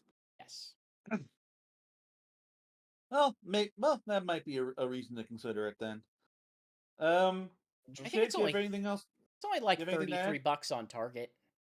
Yeah. Yeah, I can also bitrate. Usually, Oh yeah. when you play on a Blu-ray, even if it's 1080p, Get usually that good looks better stuff. than 4K streaming. So with Get that bitrate, good you tend to have a stuff. sharper, more colorful screen. Hmm. So, But plus, it's moving probably on. extras, and I'm a sucker for extras, so I'll. There are no Oh, extras. that's I will tell you, as someone who okay. owns the other Blu-rays, there are no extras. Yeah, they don't do That's extras bad. for these things anymore. Another reason why I never even bother with DVDs and Blu-rays. Like, I Me will too. aside, say I own Sonic 3 on Blu-ray, and there are quite a ton of extras on that. I mean, it depends on like the publisher. Like this, like you're Yeah. dealing with what is the name? End Circle or something? That they are doing this because it is cheap to do, and they are going to use it as a cheap thing, eh, and we'll get a cheap set, and it will be cheap because it's for kids. Whereas yay, cheap. for films, like they still can kind of have an audience for that stuff with films that are willing to pay a little bit more. Not as much as four, Although but I didn't. Although Sonic 3, they just released all the extra stuff digitally anyway. yeah, that too. If they're making the extras anyway, then So, moving on to Professor Vic. So, we got a new TailsTube where Professor Victoria finally made her debut. And I have to say, when they are not using these things to like advertise a game or something, I just find them to be really fun. And it, this was when one of those. whenever they can make real jokes, yes, it is better as opposed to some of the other attempts that they have largely made, like the really bad Amy fortune card one. Like that one was miserable. Like that was a bad episode. This one was just like, hey, you're always well. Number one, you're always going to get bonus points from me if you include Orbot and Qbot, and specifically having Orbot trolling is very good. Yeah. Like, Yeah. what I appreciate about this is that, like, one, it finally introduced Professor Victoria, which is like a character that they have been hinting at for a long time, and appears to kind of like be their history centric like lore uh, giving Yes, character. I But mean, until we have but a new game, we don't know what they're gonna do yeah, I with am them. wondering like what their bigger plans with her are, because they have made I have a a feeling. whole like rig She's in for the this movie for character. some reason. Like, Yeah. yeah, she was in the movie and she's got a voice actress. Like, she's like, so they've invested a lot into this character that has so far only been used for a Tails tube.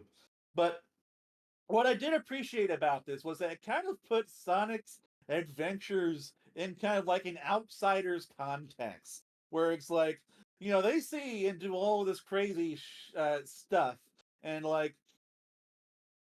some of it is so unbelievable that like the other characters don't even other people do not even like know or believe that it has happened. Look, Like, you guys have not been watching your language this entire episode. I don't know what you're trying to do now. Look, I don't consider that word to be that bad, but whatever. I don't know. Anyway, moving on to what I was saying. You got me discombobulated. Um, but like yeah, I did appreciate that. I appreciated the humor. Uh, just Cuba kind of just ruining Tails' whole big meeting with his character that he really respects, and seeing Tails get all flustered. It's like, this is how I like to see these characters. I feel like we don't get to see it enough, so it's nice seeing it in something like this. It's I don't have any strong feelings about it, but I probably won't until she is used in a meaningful narrative way. I thought it was a funny video, but like, I don't know. I also think some of their other videos are funny and cute. I have no lasting affection for them. Uh Shigs, you got anything to add? Not really. I'm wondering how much importance they put on his character originally when we just saw a brief appearance of his humans, and there might have been just some leftover, art asset that people were freaking out over it before I I decided to mean, make sure a I big would deal. definitely But who assume that knows? this was always that this was always the character that design was meant to be for. What I want to know is where's Professor Pickle? Show me Professor Pickle. I demand to see the man. Oh, he's dead. He's Oh old. no. He died. um, Professor Victoria got his job. Right. Uh, So, we so uh, we soon yeah. find out that Professor Victoria, her last name is Pickle. No, it's gonna be Robotnik. It is going to be Robotnik. Yes, and the only question is whether or not she's We related to Maria. The Her only sister. humans that we may now have in the series from this point forward are Robotniks. If they are not a Robotnik, they do not exist. And we don't want to know how they procreate either. Eggman. Okay. Let's not forget, Eggman Nega is the long like future ancestor. I don't know what you would say that. Uh, Ascendant? Descendant of Dr. Eggman, which means at some point the Eggman family will continue in some way, shape, or form in such a way Yeah, that his genes will continue to go on. and I don't want to think about how that happens if they're the only humans. We Anyway, what? we at least know that somewhere out there that Gerald has another son or daughter or something. Yeah. I But okay, so moving on to ChaoTales. So this was something they announced last year, and we have finally gotten a bunch of episodes for it. They've been releasing them weekly, or up to 4. And these are like these very brief little shorts. They're just like depicting life in the Chao Garden with Sonic and his little Chao buddies. Uh, Shadow Chow appears to be the main focus as like kind of the troublemaker. That has sort of slowly emerged as sort of the trend with this Chow media that Sega has been doing lately for some reason. Um so like um they're cute. Like, the most recent one had them playing in a band. Another one had them interacting with animals and getting their attributes, which for me it was just cool seeing that get animated for the first time. I thought that one was the one that spoke to me most, if only because yeah, that's literally every Chow I've ever had. They are this amalgamation of nonsensical animal parts to the extent that's like, I don't know how you live. I don't know how you can exist. Like each of the Chow is picking one, and then Shadow Chow just like, I'm gonna touch all of them. And then he gets all these parts going out of him at once and can't even keep his balance. I don't know, man. Like being a Chao seems to be kind of painful. I hope by the end of this they release like a compilation video that's in full regular 16:9. I really hope so, because it seems Yeah. pretty clear to me that this is not meant to be in portrait mode, but Oh, that they did, because that's like YouTube Shorts. They get a lot of views. On the Sonic Stadium YouTube, I always do a shorts version now when it's appropriate, because those always do better than the regular videos. I don't And get it. I I guess don't get it myself either, but okay. Yeah. I actually do watch some YouTube shorts, I will admit. I only watch YouTube shorts whenever it's like I know exactly who is making this. This is just a new video for them, and it's just in the. But I mean, I I have watch. legit found a couple new creators through that I only watch through YouTube Shorts, and I don't plan on it. It's like the algorithm shows one of their things to me. I'm like, oh, I got a minute. Click. I I think that's how it works for I get most real people. I get really frustrated whenever you go to your YouTube subscriptions and they have the bar of shorts just there, and they don't tell you who any of them are from. Yeah, you gotta click it to see who it is. And I will not. I will not do that. I do, and I will click it, and then then I'll go to their channel. um, uh, so Shigs, have you had a chance to watch them? Yeah, they're cute. I don't think they're anything great, but they're all right. I was looking on YouTube to see where the non-portrait version. I mean, where the non you know Nope. phone versions are, and they just do not exist. They're all in portrait mode. Nope, they do not exist. Yeah. But given that it seems pretty clear to me that there is a non-portrait version, I expect that we will be seeing that. But I have to say, it's not quite what I was expecting when they announced it. I figured we'd be getting something a little longer, and obviously not in portrait mode. Something along the lines of the previous Chow short that they released, except a series. But it kind of feels like they're trying to sort of slowly rebuild the Chow as a part of the Sonic brand, which which makes me wonder what they have in store, because what the leaker last year did say that hey, they're making like a Netflix exclusive Chow game, and this kind of feels like the sort of stuff that they would do ahead of something like that. Uh, Right. maybe. I So don't know. moving on. So Paramount is officially developing more Sonic movie spin-offs.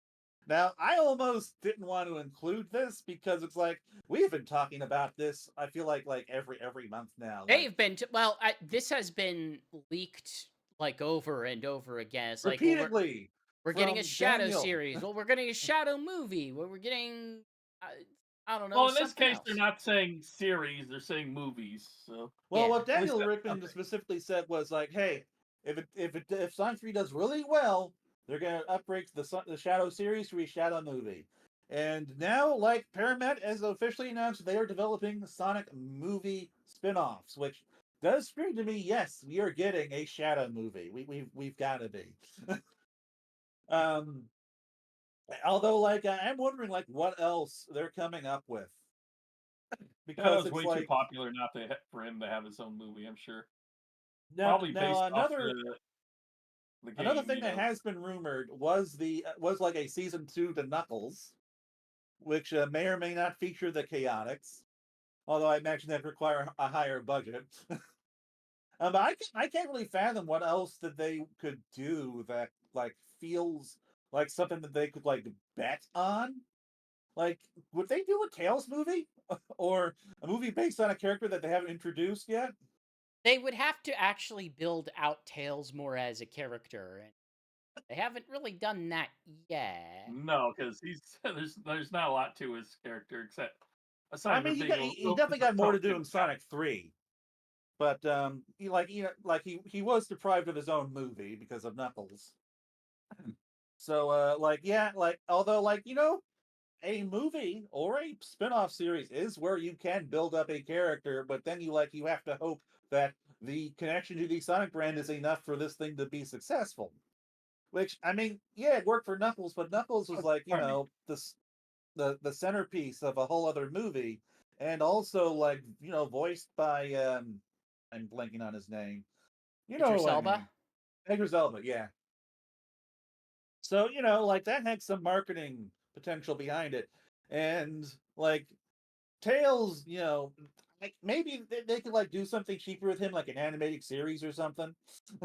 I mean, that's been my pitch for this whole thing. Is like, I mean, Nickelodeon doesn't have a whole lot of animated projects right now compared to where they would normally. Now, part of that is because Paramount money problems Which continues have to. at least been partially resolved by their acquisition.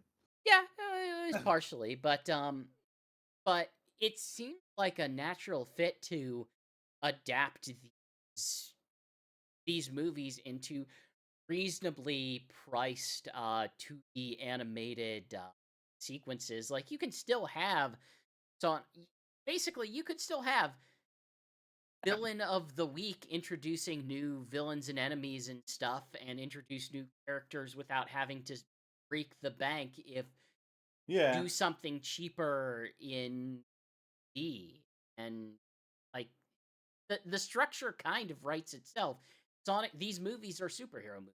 So Yeah, adapting basically. that to a serialized or even a non-serialized cartoon series makes a lot of And sense. and it's like, like I don't expect that they would actually mine the games for bad guys or anything, but like, they could just grab the Deadly Six.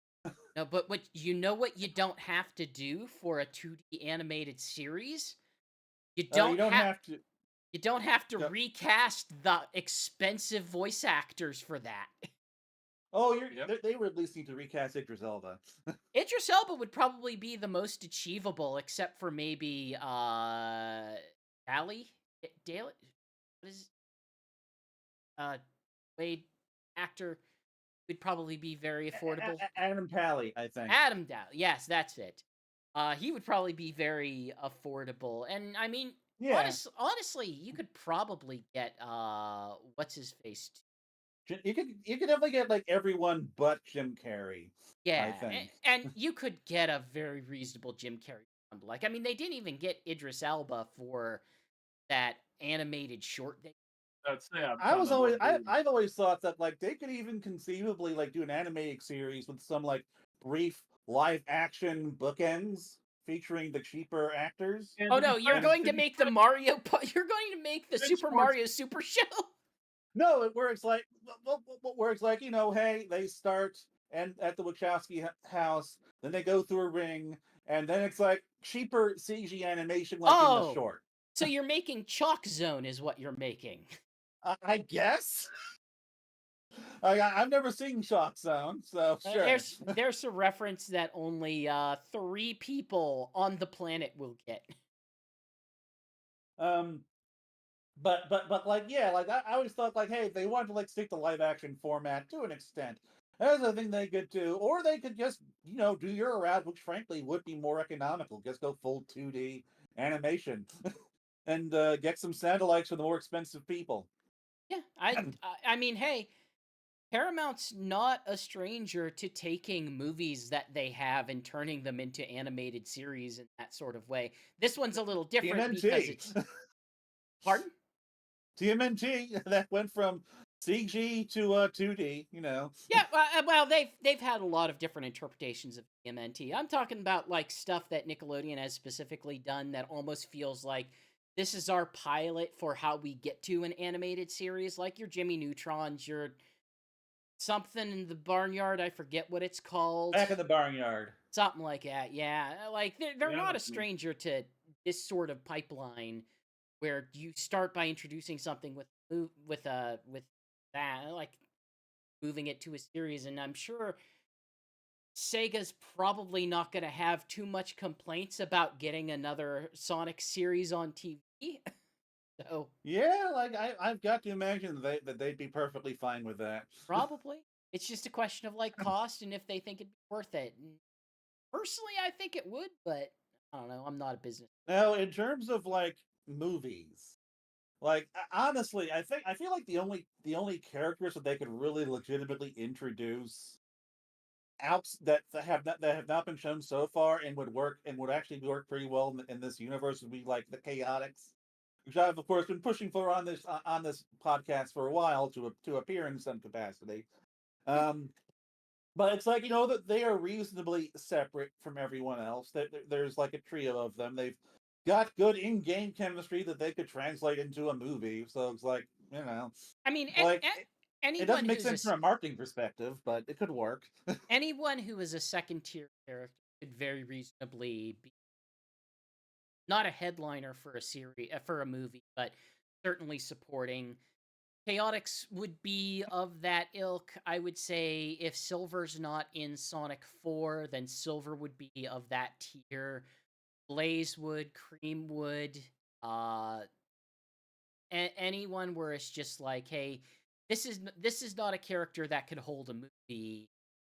Could very reasonably be like the second tier that you would have play along a main.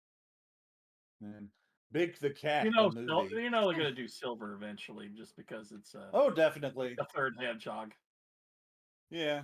Yeah, but like I said, like that could very reasonably be the second, or that could be Sonic 4.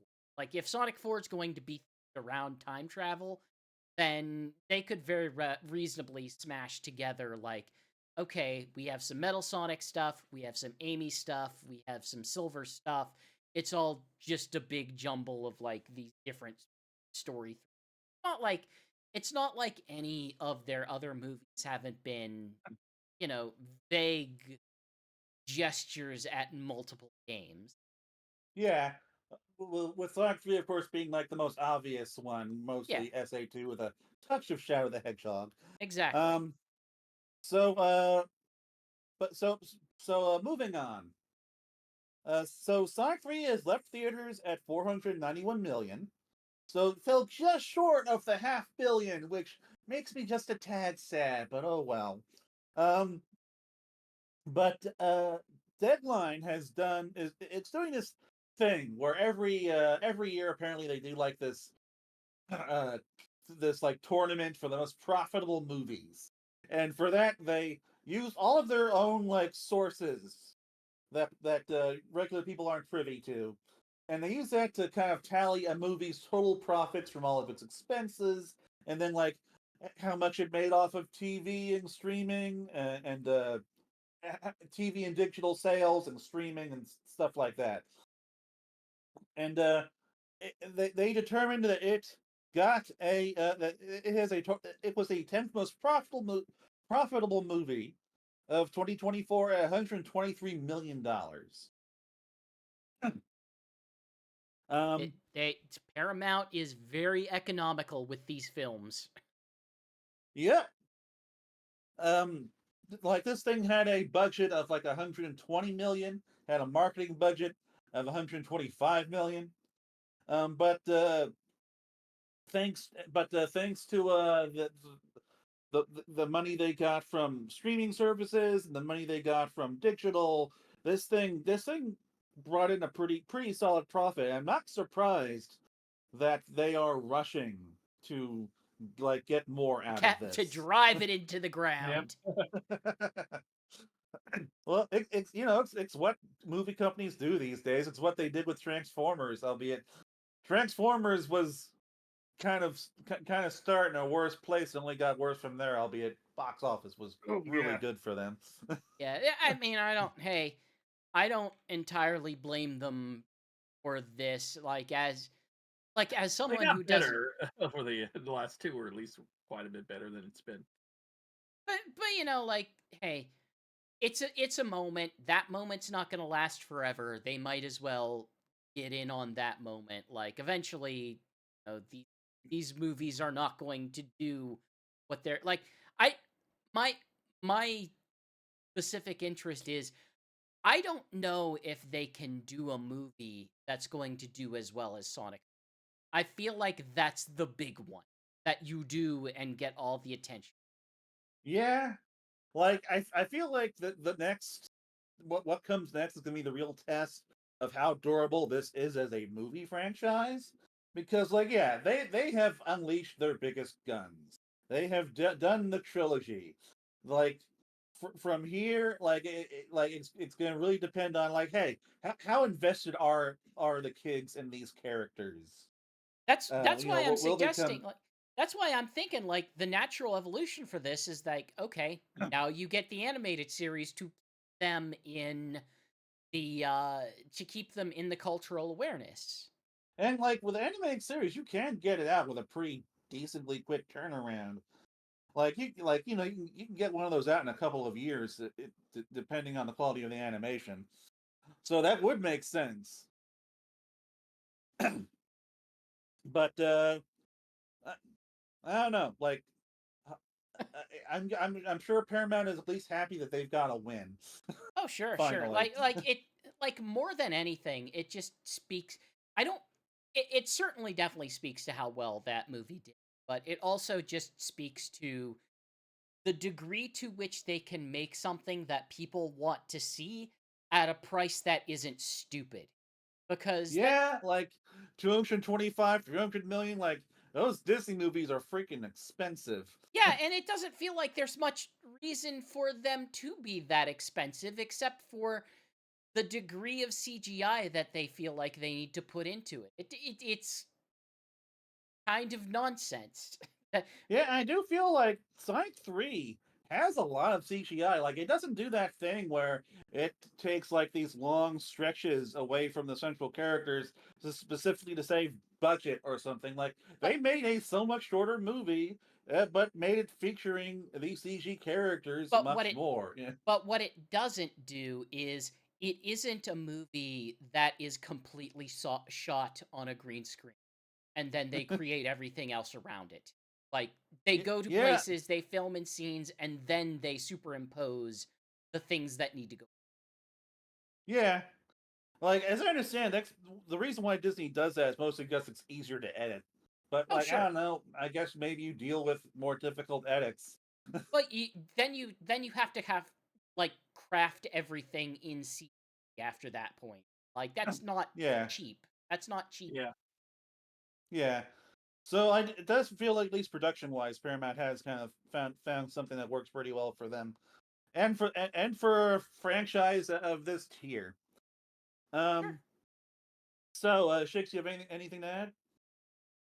Not really. Like you're saying, I think it'd be better to go with the animated eventually, just because it'd be a cheaper way to go.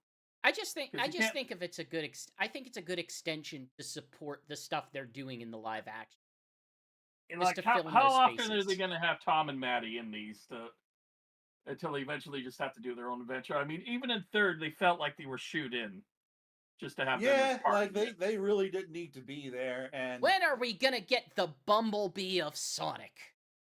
like Let's just get them off Earth and back to their own maybe world they'll as far figure out how to reinvigorate their roles in the next movie. But one thing I've been waiting for them to do is to just like go to space already. Because just get off of Earth, go to space, or in this case, go through space and time. I guess if there's really a time travel aspect to it,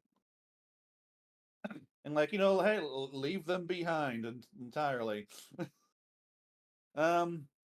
right. So speaking of successes, DCX Sonic Issue 1 has done well enough to get a reprint with a new variant cover. Now, this is now like whenever something's getting a new reprint, that is always a good sign for its sales. Because Right. obviously, it has to sell through the initial print run first. That is not something that happens very often with anything outside of like the major superhero books. So, I mean, people are definitely buying this. Right. which Well, I yeah, get, I mean, which I it's an interesting crossover for a lot of people, even if they're not too familiar with Sonic and everyone. I have yeah, nothing to add except that issue was bad. Yeah, that first issue was not too good. I thought the second issue was a fair bit better. I mean, I didn't like well, the like the if we're discussing issue 2, that power. happens at the end. Um, Hey, But yeah, Mega I mean, Man's well, no, back. the Mega Man's what I so back. do like yes, is one final bit of major comic book news that I am excited for I'm also is excited for it. Archie Mega Man is getting a new series of is getting collected into a series of graphic novels by Udon, and that they will feature That is some awesome. new stories. Yeah, that's really cool. Like Well, new Yes. stories by Ian Flynn. I don't know if he's doing it. I guess He- kind of assumed. I thought these were just reprints. so okay, he will Okay. be involved in, I believe, at least the first one. Beyond that, I do not know. But like these are going to be new short stories featured in each one of these. Um, and now they will not feature the crossover issues because of Reich's issues, obviously. Yeah, of course. Although they are apparently at least attempting to resolve that. So like Yeah. that would be pretty neat if they could figure that out. I'm not expecting it, but if they can help us, loosen the latch, SEGA has on the Archie Sonic stuff, I would be eternally grateful to them, to the team behind this. So it's the first issue. The first one is going to be it's going to feature 12 issues with an additional short story. And it's going to presumably continue on through the end until issue 55. That's not many volumes if one of them has like 12 issues. Yeah, like And I would expect that this would mean that like it's going to be about 4 volumes, or maybe 3. I forget how many issues the crossovers were. Was it just I believe 6 in 4. total? I thought I think there were 4 that were numbered in the series. Okay, so there was 24. Uh, okay, so there was 24, 25, 26, 27, and then 50, 51, 52. So a total of 7 issues across both crossovers will not be featured as things stand. So let's see, 55 minus 7, that's like 48. So yeah, that comes to about 4 volumes. And my personal hope is that, given how this thing had to end, is that they'll be able to like kind of pick up where they left off with the new series. I mean, Which I know that isn't really what Udon does, but I eh, can hope, I guess. I mean they are making like other Mega Man comics, or at least publishing them Yeah. alongside these other ones. Like they have this other line of comics that are like, here's a set of Mega Man stories from each of the core eras, save for Battle Network. But yeah, I don't know. It's neat. I'm glad. Personally speaking, I really like the Mega Man stories and the way that they built out that specific vision of the world. And I might try to get them depending on how money works. I would like to get them. I don't think I would get them if they're only going to be physical copies, because those would be more difficult for me to read. And also, I just don't have the space anymore. Well, Like, you just don't read physical books anymore. the real challenge is I actually do have all of the Archie trade paperbacks from, so Uh, that's kind of like the biggest hindrance, and well, and the fact that, like, Oddly enough, I do have the collection of, I think, the first crossover. So if I were to get that, I could conceivably like stick that in the middle. oh, sure. There's other ways to read that as well, but Yeah. But uh so yeah, I'm looking forward to it. but Yeah, speaking me of too. crossovers, All right, so looks like we do have enough time for this. Um, so yeah, we have all read the DCX Sonic issue 2 crossover, and I do feel like my opinion is now kind of becoming much more fully formed as to my feelings on this. And my feelings on this is that this really feels like something that they are just sort of rushing through. That okay? So before I want to get this out before like anyone interrupts me. Like one common issue Hold with it. cross. Okay. Okay. One common Right. issue with crossovers that I have noticed time and time again is that they have a bad habit of just going big, like just throwing all of the big characters into the pot and like putting them together and then just having them go, and then you're just kind of left having these really brief interactions with all of these characters that rarely ever amount to anything. That's kind of the central problem of this crossover, is that there's like 12 characters and both and like the comic is trying to act friendly towards new readers for both sets of characters, and you're kind of just left with just these really brief interstitials of these characters just saying like one or two lines to each other, and then we move on to the next characters and we're seeing what they're doing. And so it's like this is a very like plot heavy, character light sort of crossover, which is an issue I would like to add that the Mega Man Sonic crossover did not have to deal with, because that was coming off of like two successful long running comic books, well, relatively long running in the case I of Mega Man, a object couple of to the years, phrase plot heavy. that primarily focuses on like Sonic and Mega Man having their interactions. Then you've got like Dr. Wily, Eggman, and Light just sort of off to the side. Like you have two major plot lines running through 8 issues. Things can build, is what you're saying. Yes, and that just Right. lets them have more natural interactions and a much more character driven storyline. Whereas this, it's like it goes to plot A, to plot B, to plot point C, to plot point D, etc., etc., etc. We And need to so keep there's up no with room to breathe. everybody, is the Yes, problem. Yeah, and because you like got new readers for the what DC characters and new readers It's for the it. Sonic characters. I wasn't gonna even what say that. It's like you could have a, let's say that the entire crux of this storyline was Sonic meets the Flash. If you isolated it down to I was going to that, say that. then you could have something that you could actually build out of. You Yes, could get a grasp of like who is the Flash, who is Sonic, how do they are they similar, how are they different, could they have conflicts between themselves, could they have agreements on certain things. and what what I find frustrating is that I think Sonic and Flash's interactions are kind of the only ones that sort of really shine through as something Yeah. that works well in this book.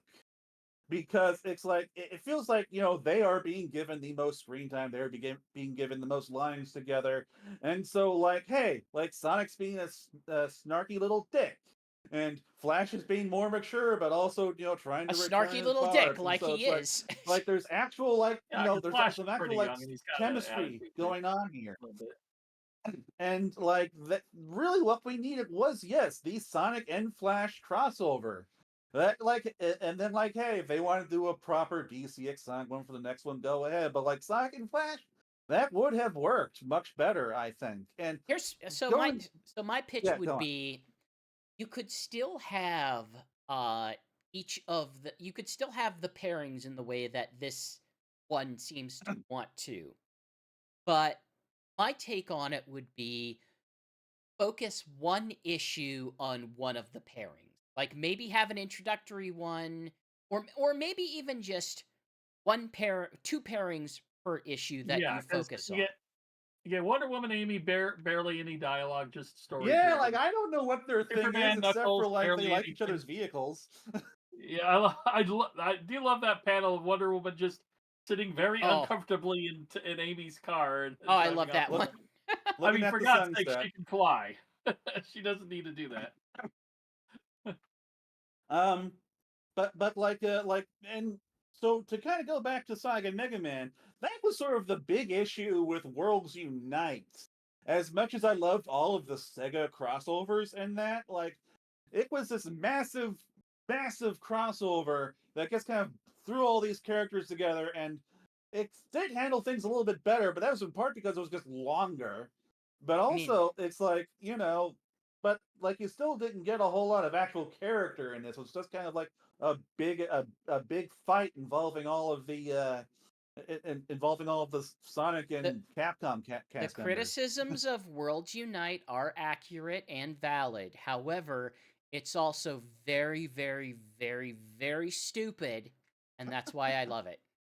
Well, I like it because it had Skies of Arcadia characters, and they got a central role in it, and I'm happy about that. I like that Styx had a central role, and her Oh central God, role Styx was was also good. really, really stupid, and I love that.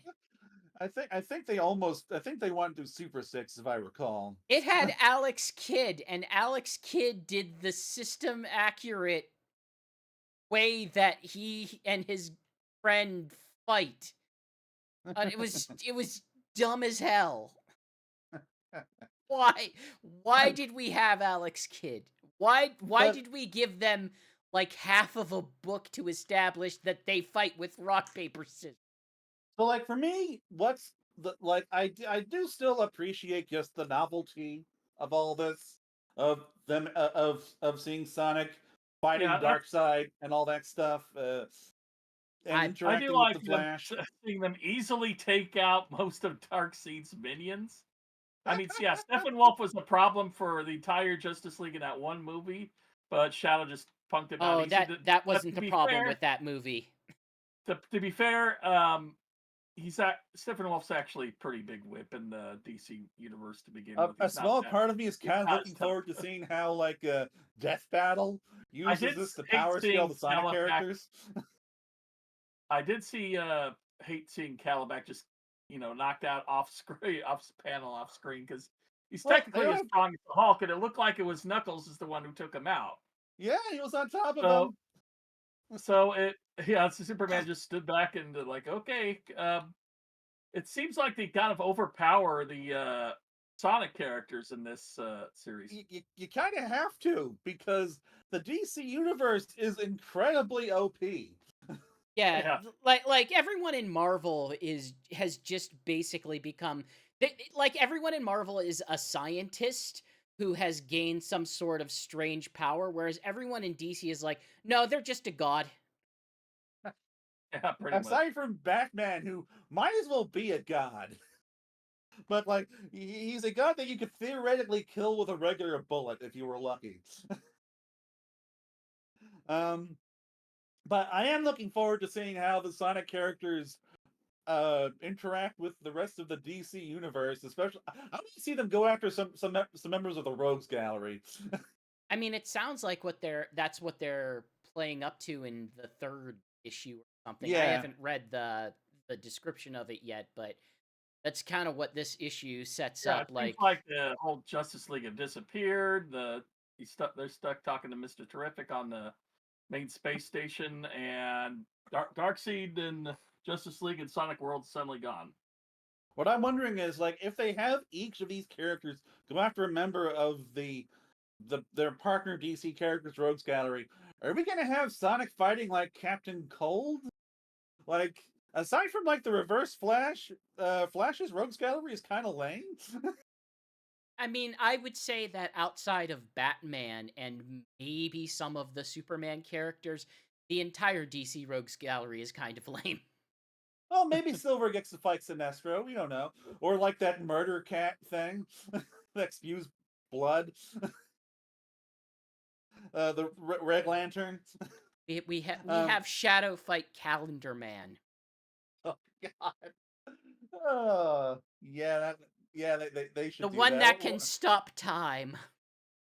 Or the Condiment King. He's always a fun one. Yeah, it's it is better than the first one, but also this still feels very much like a brand exercise more than a storytelling exercise. I don't know.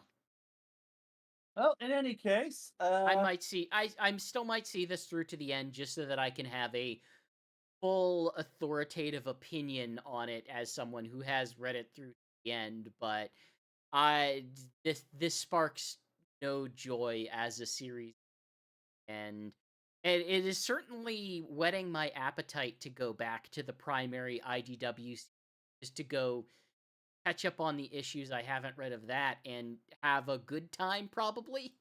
I mean, I do think IEW is in a better place than when you left, if I'm being honest.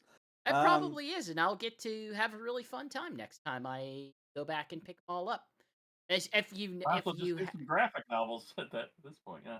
I mean, at this point, like, hey, if you wait an extra month, then they just sell the previous month's book for like $1. It's like, sure, I will pay that much for that book. I'm gonna get it digitally anyway. So, unless y'all have anything else to add, I think we're done. Yeah, I think this is a good time to stop. All right. So, Shall I do my thing? Sure. Sure.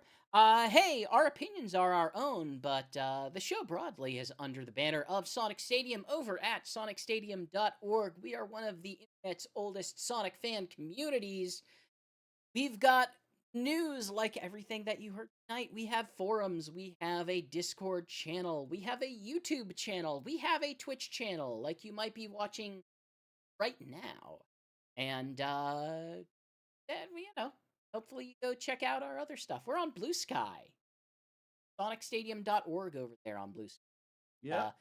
You can follow us and we post all our news. Our news sometimes gets quicker over there than it does to the site, but we also have a really great community that is full of a lot of solid news hounds that give us things to report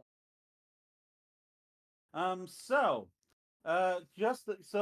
We will be participating in the recently announced Raising Rings We don't know how, but we will. charity stream, which will be running May 1st through the 4th. I will ideally be debuting my new PC and my RetroTink on that stream. So I am hoping to play some Sonic games in VR if I can get the technology to work. As well as of course, Sega Sonic Radio is a maybe. It is certainly a maybe. I am not ready to commit to that until Sam has a schedule in place, but it is certainly on the list of things that I am personally interested in. Also we do, with Sonic Rumble coming out on the May 8th, you can expect us to also be doing some more coverage of that in the next couple of weeks.